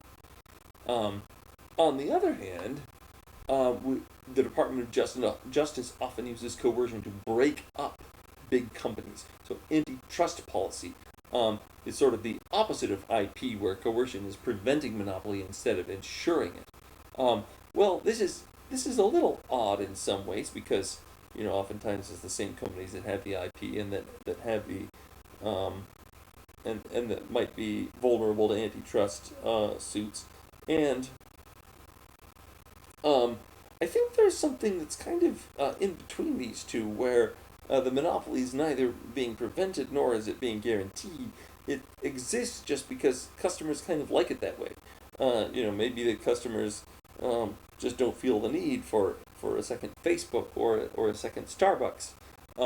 They're just as happy to go to the monopolist. So this is kind of a consensual monopoly. But the government may still want to weigh in because they might want to influence this monopolist, even if they don't break it up. They might want to influence it to serve the public interest a little bit more. I think this could be an alternative to both IP on the one hand to a certain extent and to antitrust. Say if you see a company that has a huge amount of market power, instead of breaking them up, then you can say, okay, well, what are you guys doing with your market power?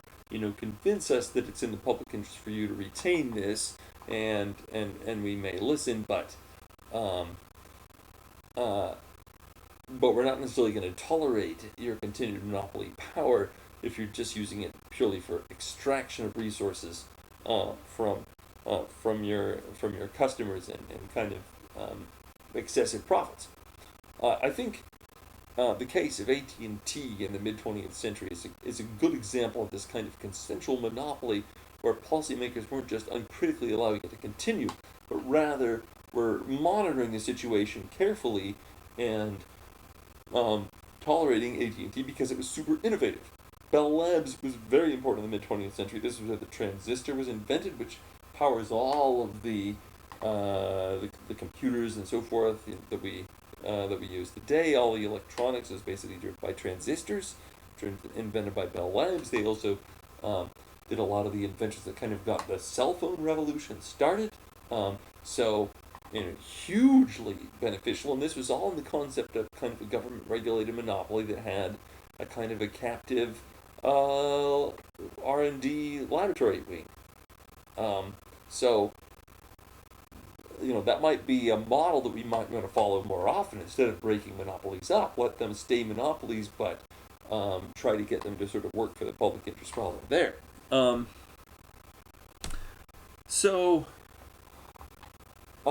Here's a kind of a very loose sketch of some of the political economic systems. I mean, going back to, we're not talking about socialism here, but if I'm advocating maybe potentially a little bit more planning, you can actually try to think of the various systems on two dimensions, planning and coercion.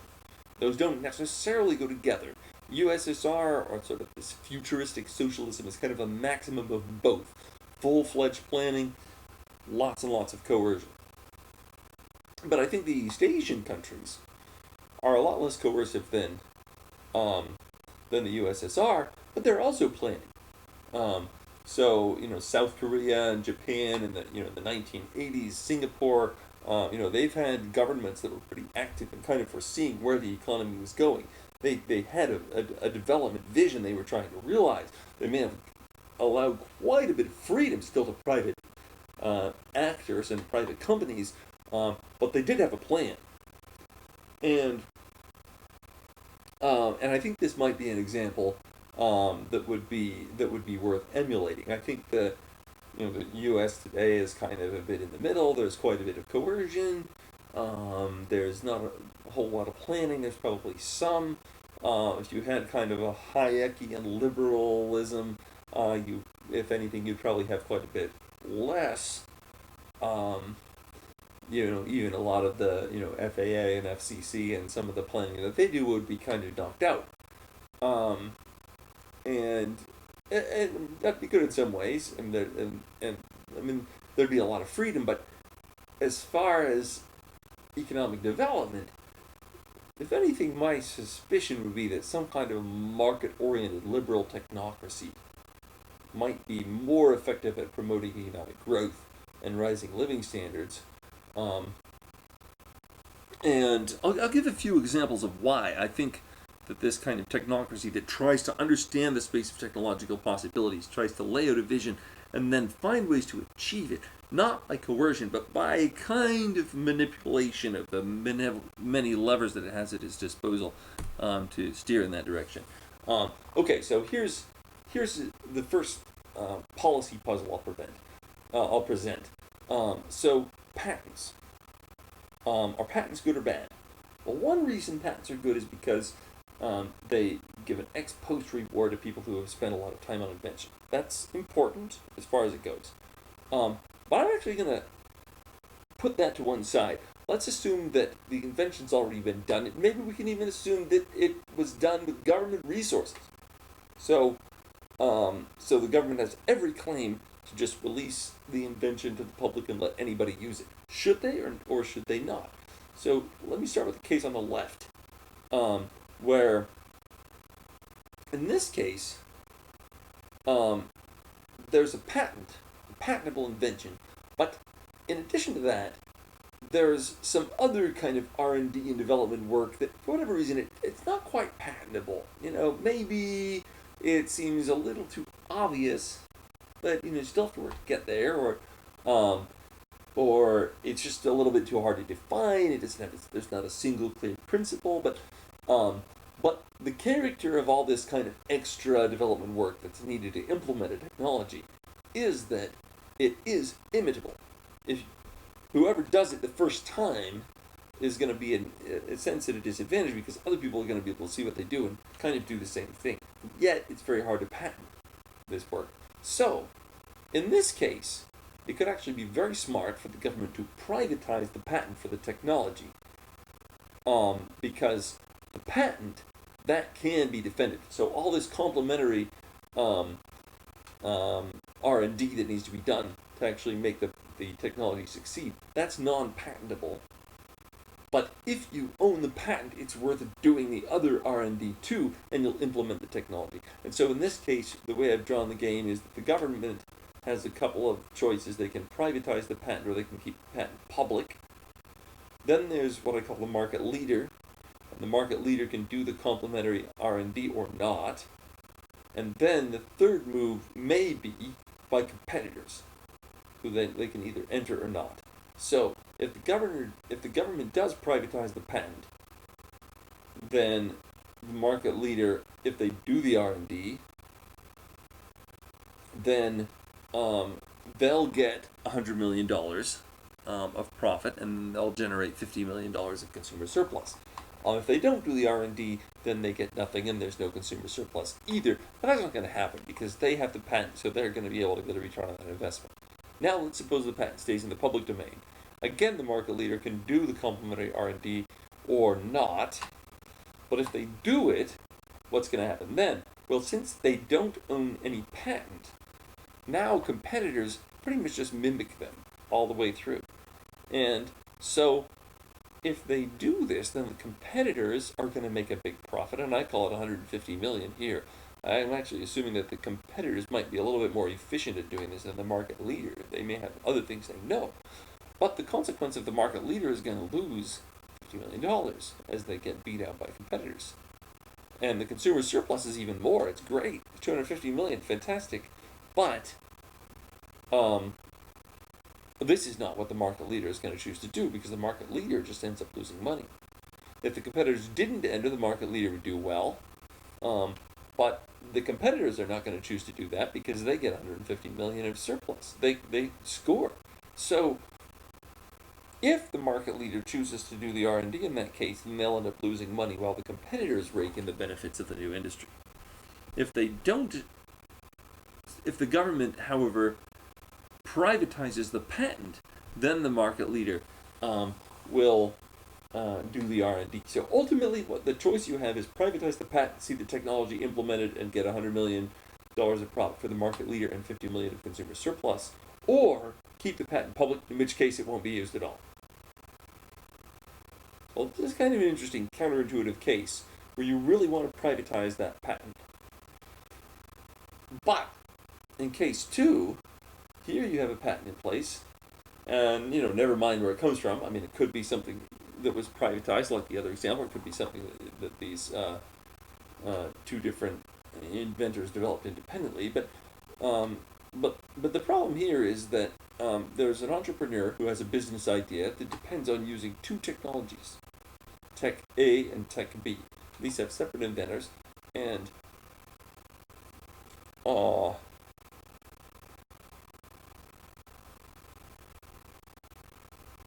the patent owners will then have to decide on what terms, if any, to allow the entrepreneur to use the patent. Now, in this case, my assumption is that the patent owners can be either greedy or reasonable. If both of them are reasonable, then they'll each make $10 million off of their patents. If one of them is greedy, then the entrepreneur can still make the business model work. But the greedy patent owner will get a much larger share of the benefits of it. And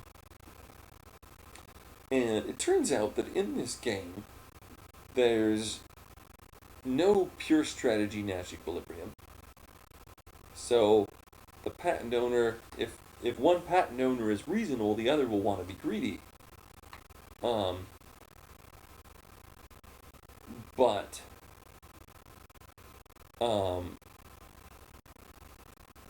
the 10 million, the reasonable, in that case, then both of the patent owners will wish that they'd been greedy.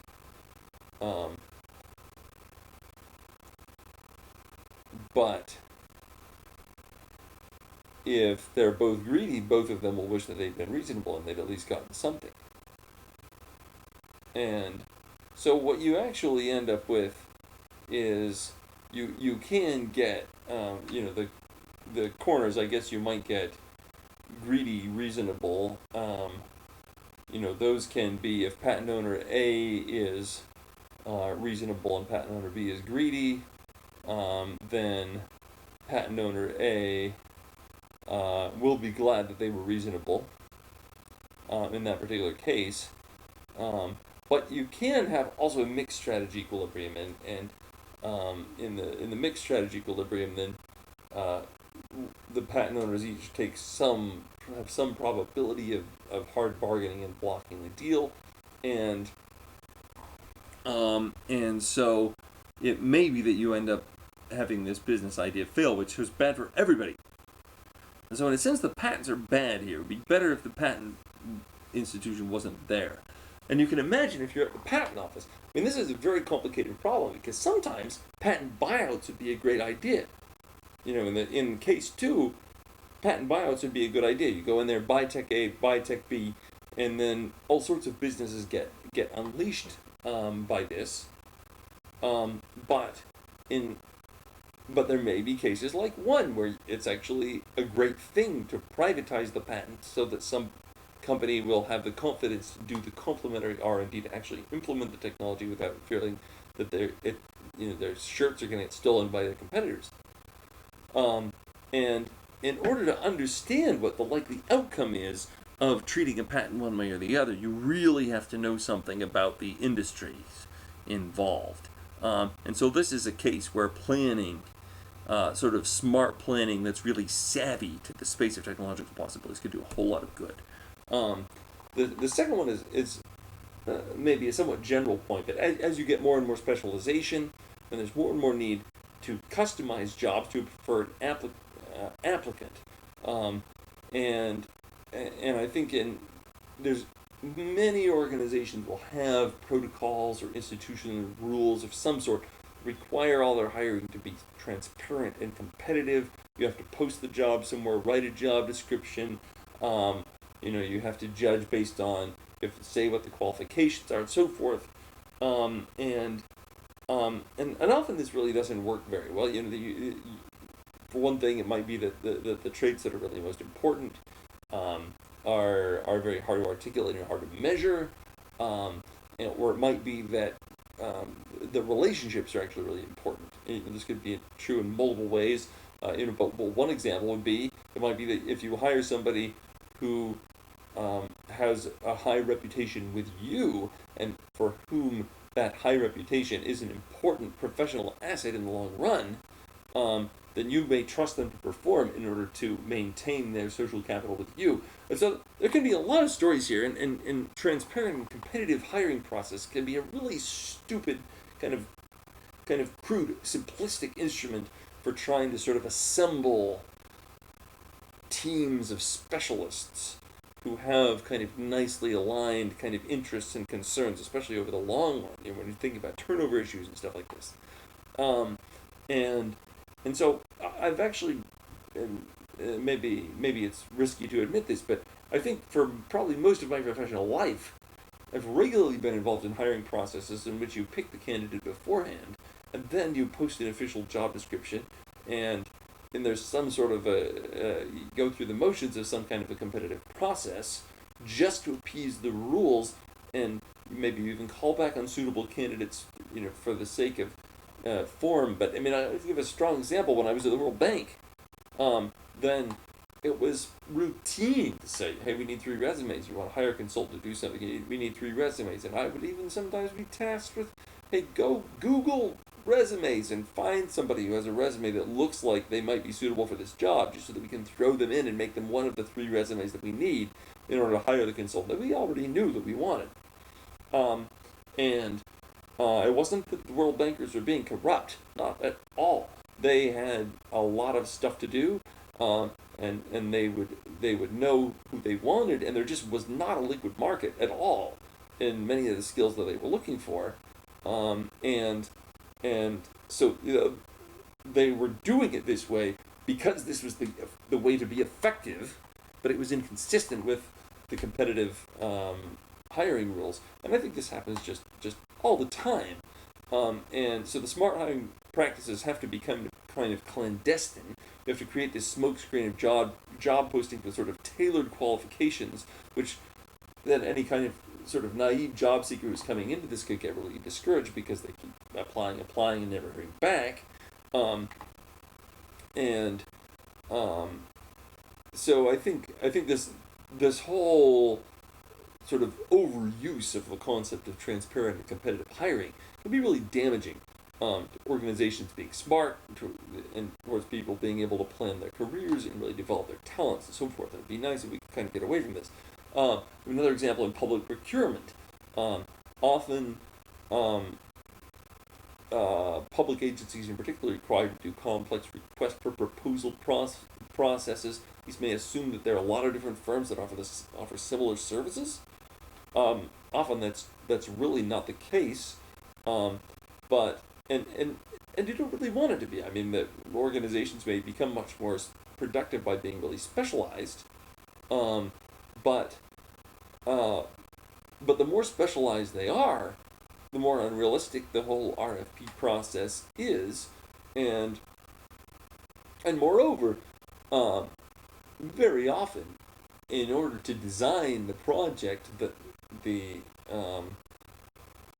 firm you recruit will work on, you need their help because they have a lot of the knowledge, and so the best way to do it may be for them to work so-called, you might say, on spec, educating clients about their needs. But if they're going to be forced then to go through a competitive procurement, then this deters them from being willing to do that. And I think the result of this is government is a lot stupider than it needs to be, because it creates all these rules for itself that are they kind of trip it up and prevent it from acting in kind of a nimble and a smart way. Okay, another policy example, standards and interoperability. And here I do have a little game to present. So suppose you have, and this could apply to all sorts of standards, but I'll just use a device maker and a home electrician as an example, so that you can have plug A and socket A, they fit. Plug B and socket B, they fit. But plug A and socket B doesn't. So if the home electrician installs socket B, and then the device maker uses plug A, those devices can't be used in the home. Similarly, plug B and socket A don't fit. So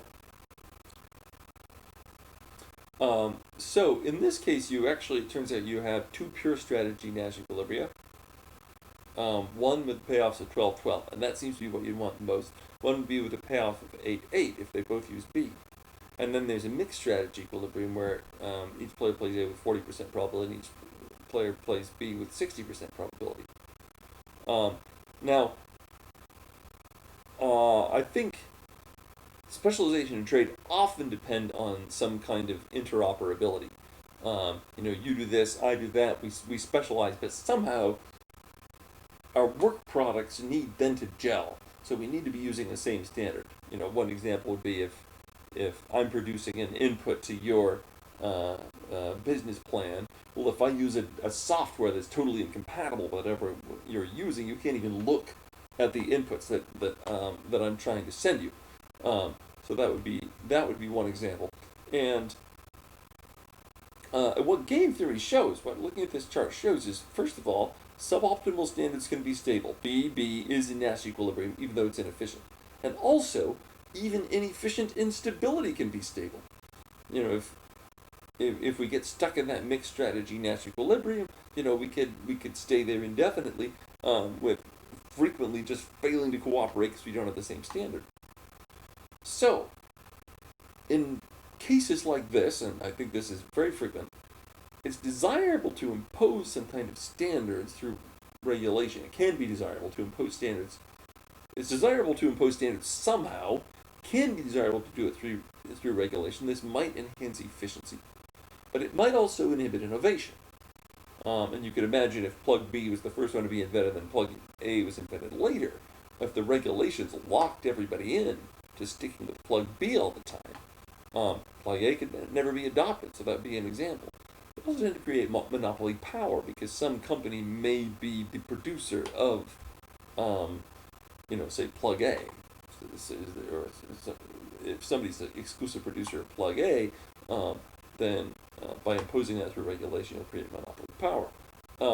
Now, often, if government doesn't impose a standard, then some standard will emerge spontaneously. And that's not guaranteed. But when it does happen, then often this might be smarter than the government-imposed standards. And it's also a little bit less coercive, so there's more scope to change things up if that seems like the right thing to do. But on the other hand, a lot of times that tends to provoke antitrust concerns. So that's another area where, to get this right, you really need to understand what's going on. You'd want the government to go in there and say, okay, we'll impose a standard here because that's going to make everybody efficient. Or, we won't impose a standard here because in some cases maybe the standard isn't really needed that badly. It's fine for people to be doing things in different ways. The lack of interoperability maybe in some cases isn't a big deal. In other cases, you might say, well, there's considerable inefficiency because of lack of interoperability, but there's also quite a bit of scope for innovation here, so let's leave it open so that entrepreneurs can use that scope for innovation. If you could have other cases where you can say, yeah, well, we'll create some monopoly power, but given who has the monopoly power, we're not too worried that it will be abused. Or in other cases, you might say, we really don't want that company to be a monopolist in this space, so we're going to really encourage the development of alternative standards, even though it's somewhat inefficient. If there's a spontaneously emerging standard, first of all, one bad situation would be if a good spontaneously emerging standard gets overruled by a regulation that imposes a less efficient standard. So that would be one problem. And then another issue is that you might attack the spontaneously emerging beneficent standard from an antitrust perspective because you think that some company's getting too much of a monopoly, but you actually end up making the whole industry less efficient. So all of these scenarios, you have to know the industry well in order to make the right choice, the technology space. Okay, here's another one. This is the kind of general issue of subsidies. So in the left frame, we see a very standard model of a subsidy, and I've sort of partitioned the space there into lettered regions, and you can say, you can imagine that average cost equals marginal cost, so in this case there's no fixed cost or anything, it's a pretty simple cost structure, and the government's considering a subsidy, If it subsidizes it, it's a competitive market, so the price will drop by the same amount as the subsidy, and that will cause consumers to consume more, and so you'll get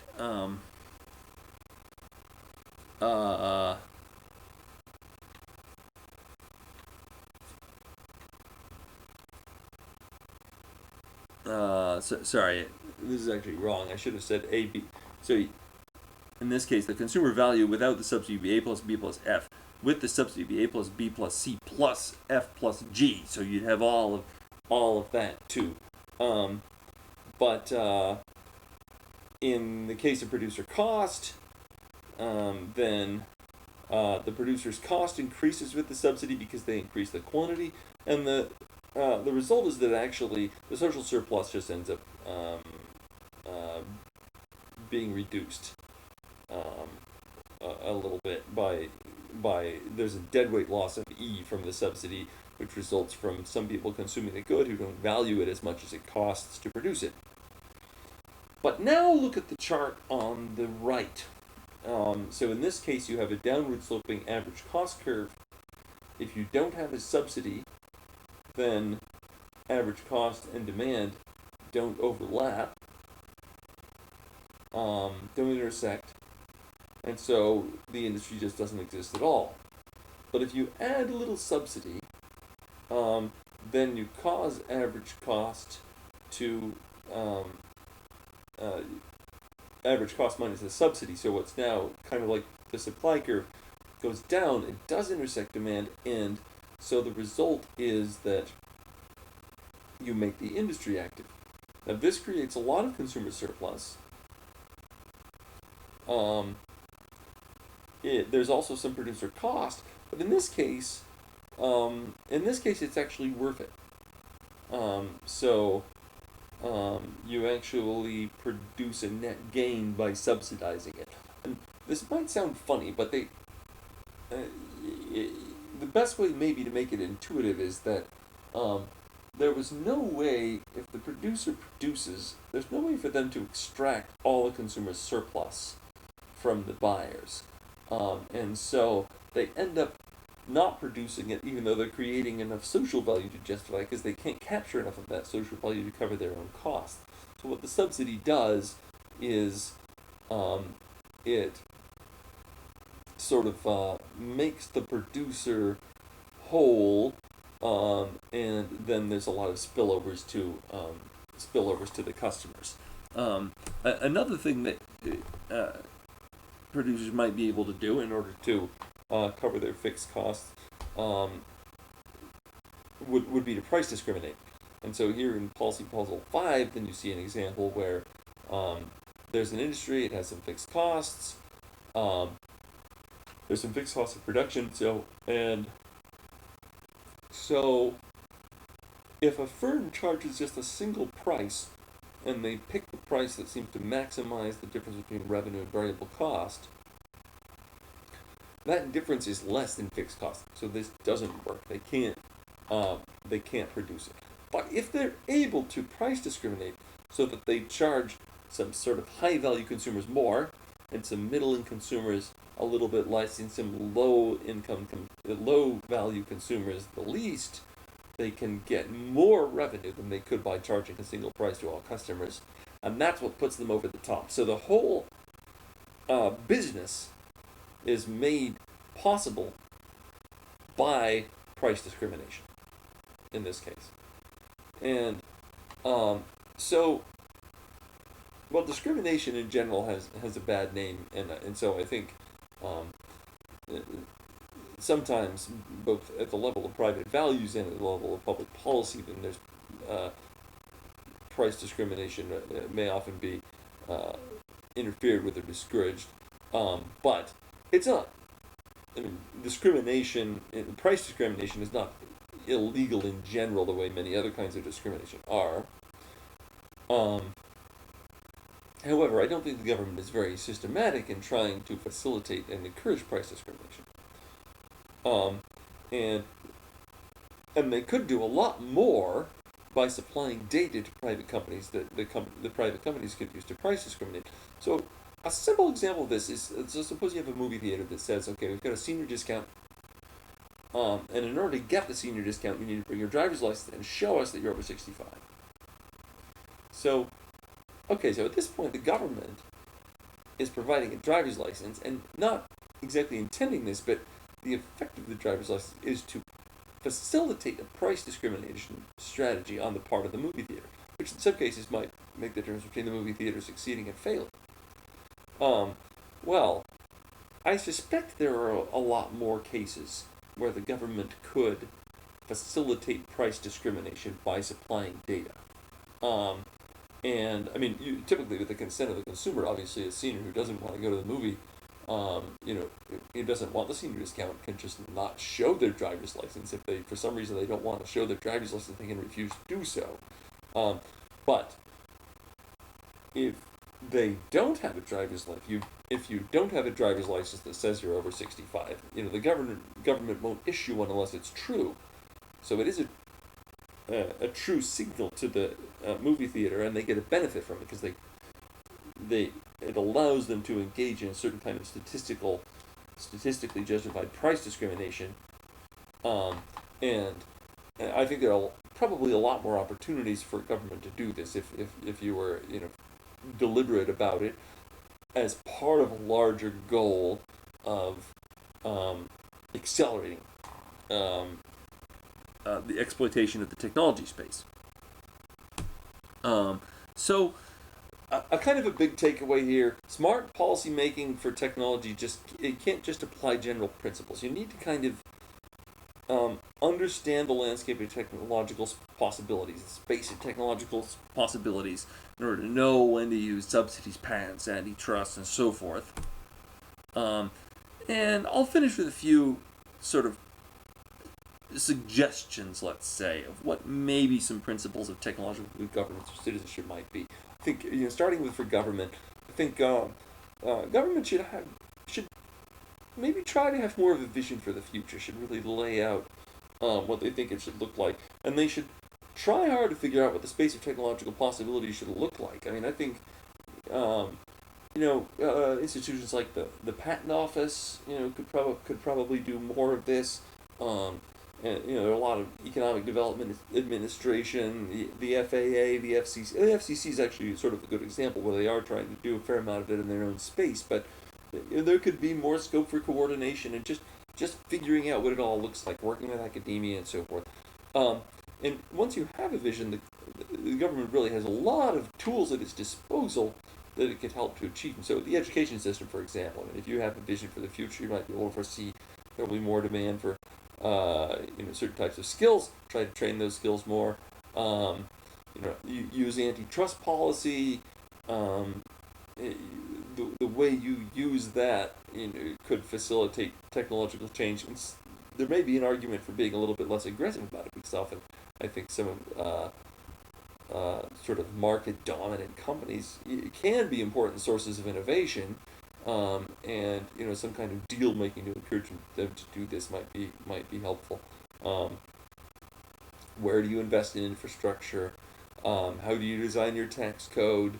And then regulations have a lot to do with it. Stuff about labor law, I think, I suspect labor law sometimes is kind of detrimental to the way labor law has evolved. Is sometimes might be kind of detrimental to technological change. That'd be a complicated question to go into, but so all these can be seen as tools that are at the government's disposal to try to facilitate faster technological development and economic growth.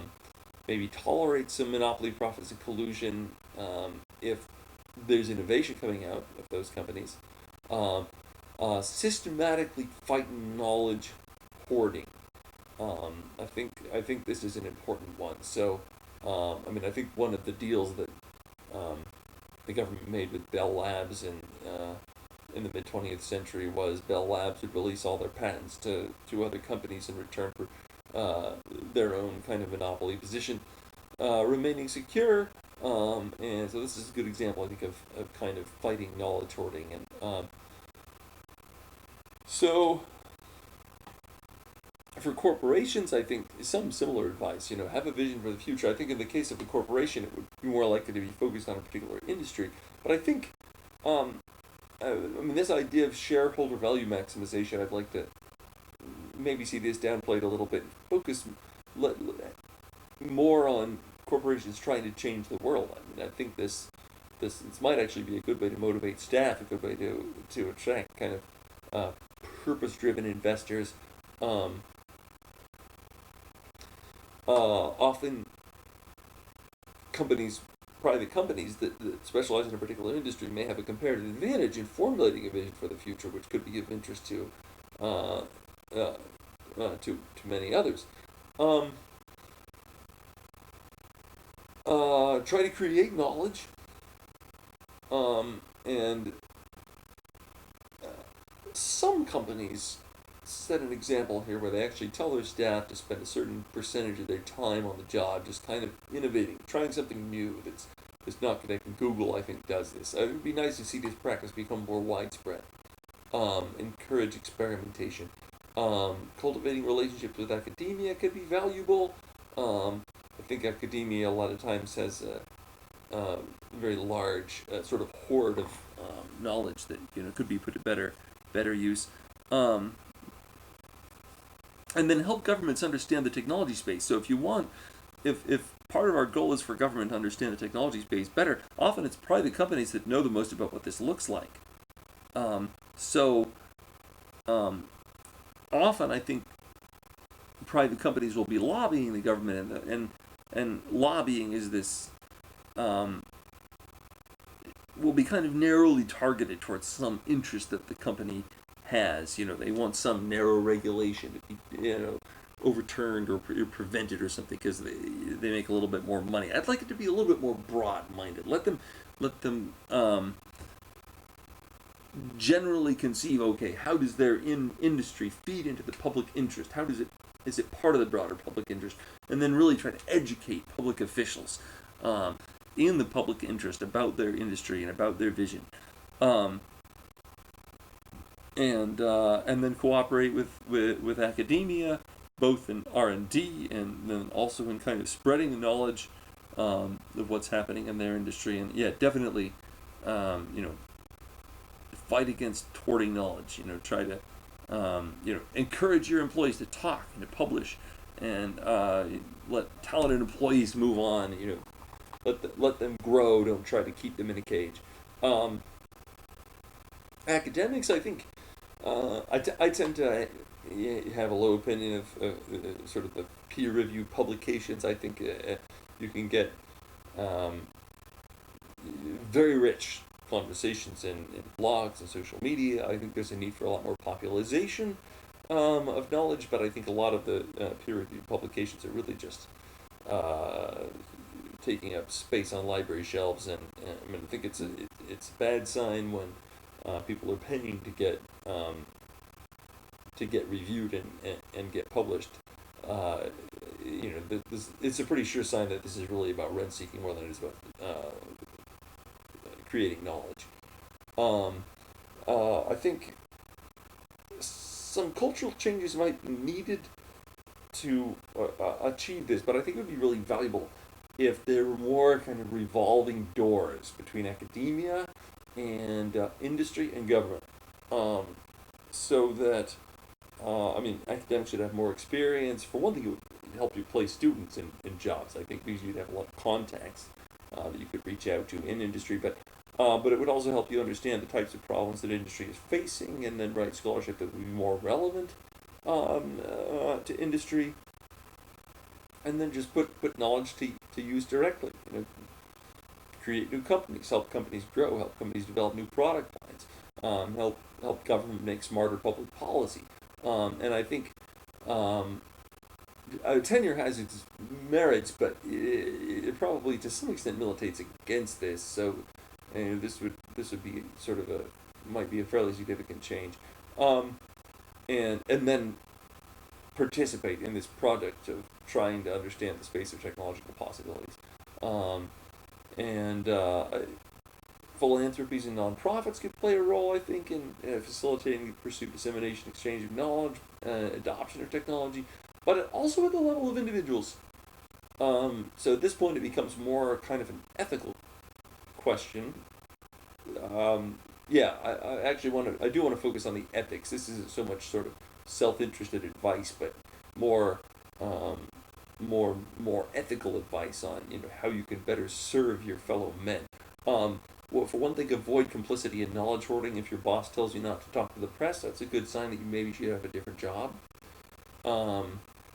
If you can't publish what you're working on, you're probably not working in the public interest. And with your private means, sometimes a good way to benefit mankind is to be an early adopter of technologies. You help the technologies to develop, and then they kind of trickle down, to everybody, from the early adopters to the rest of society. Often it's good to try to outgrow routine jobs and distinguish yourself. And I'm not saying just from the point of view of your own having an impressive career and making a lot of money, but also in terms of being useful. Frequently the routine jobs, they may have value. They do tend to have some. That's why they're paid. But I think because they tend to be more in competitive markets, they're likely to produce less of kind of special consumer surplus than jobs where you kind of distinguish yourself a little bit more.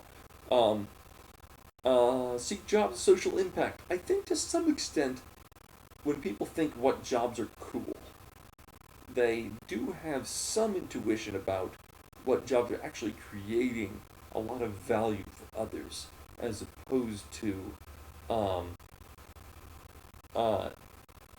just making money for whoever's in them. So, like, when people think firefighters are cool, well, firefighters are saving lives. They may not be compensated proportionally to that, but that extra value makes the job seem kind of cool. I think with musicians and film writers, screenwriters, and movie stars and stuff. I mean, I think a lot of these jobs, they really create a lot of value. If you're a famous musician, lots of people will enjoy your music. Famous novelist, lots of people will enjoy that stuff.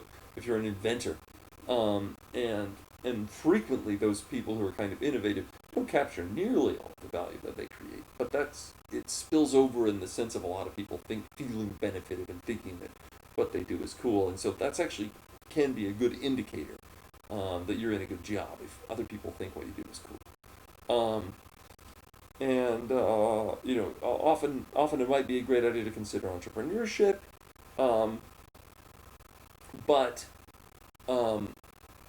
and I think as a general principle, sometimes it's worthwhile to pursue specialist excellence, even if you don't profit that much by it. Frequently, when you're adding a good to the technology space, then because it's a niche, it's hard to capture as much of the value that you create as if you're doing something that's more sort of mainstream and standard. But the benefits may be disproportionate to your efforts and especially your rewards. And on the other hand, sometimes it's a great idea to just be a cog in a corporate machine. And here I think this relates back to Holmstrom's team production problem, but it's that sometimes the specialists at the heart of corporations, they get themselves into a position where they're very difficult to replace for the company, and their jobs are also very difficult for them to replace. It would be very hard for them to earn similar value anywhere else. So the salary becomes much more, in a sense, arbitrary. I mean, it might be that they're adding $500,000 of value to the company every year, but their next best job outside the company might pay $60,000 a year. There's just this huge gap between their opportunity cost and the company's marginal benefit, and so the salary may just be set by rule, and it's not really a good idea to reopen that kind of Pandora's box and try to negotiate about it. Frequently, those that's a valuable place to be. And I think the general principles, I'm trying to give advice that would lead to creating a lot of social value over and above anything that would be your particular rewards.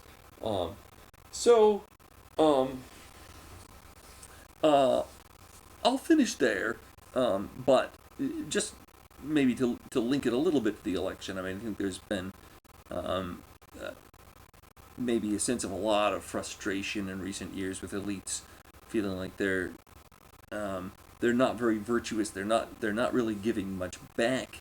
Sort of a dissatisfaction with elites on the part of the broad populace, and I think a little bit more vision for how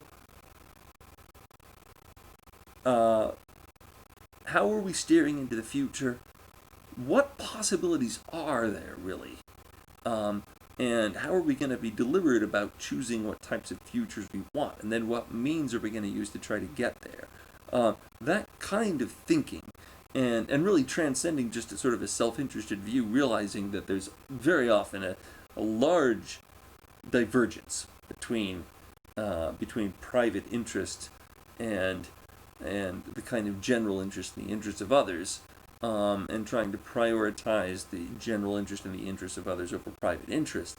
And I think those things might help to kind of repair the social contract, and get us back to a place where there was a lot more sort of consent of the governed to the leadership of the elite. That might be possible. All right. Well, I guess that's all. But it's a little bit of a glimpse of Promethean economics, and if anybody's still watching, I hope you found that interesting.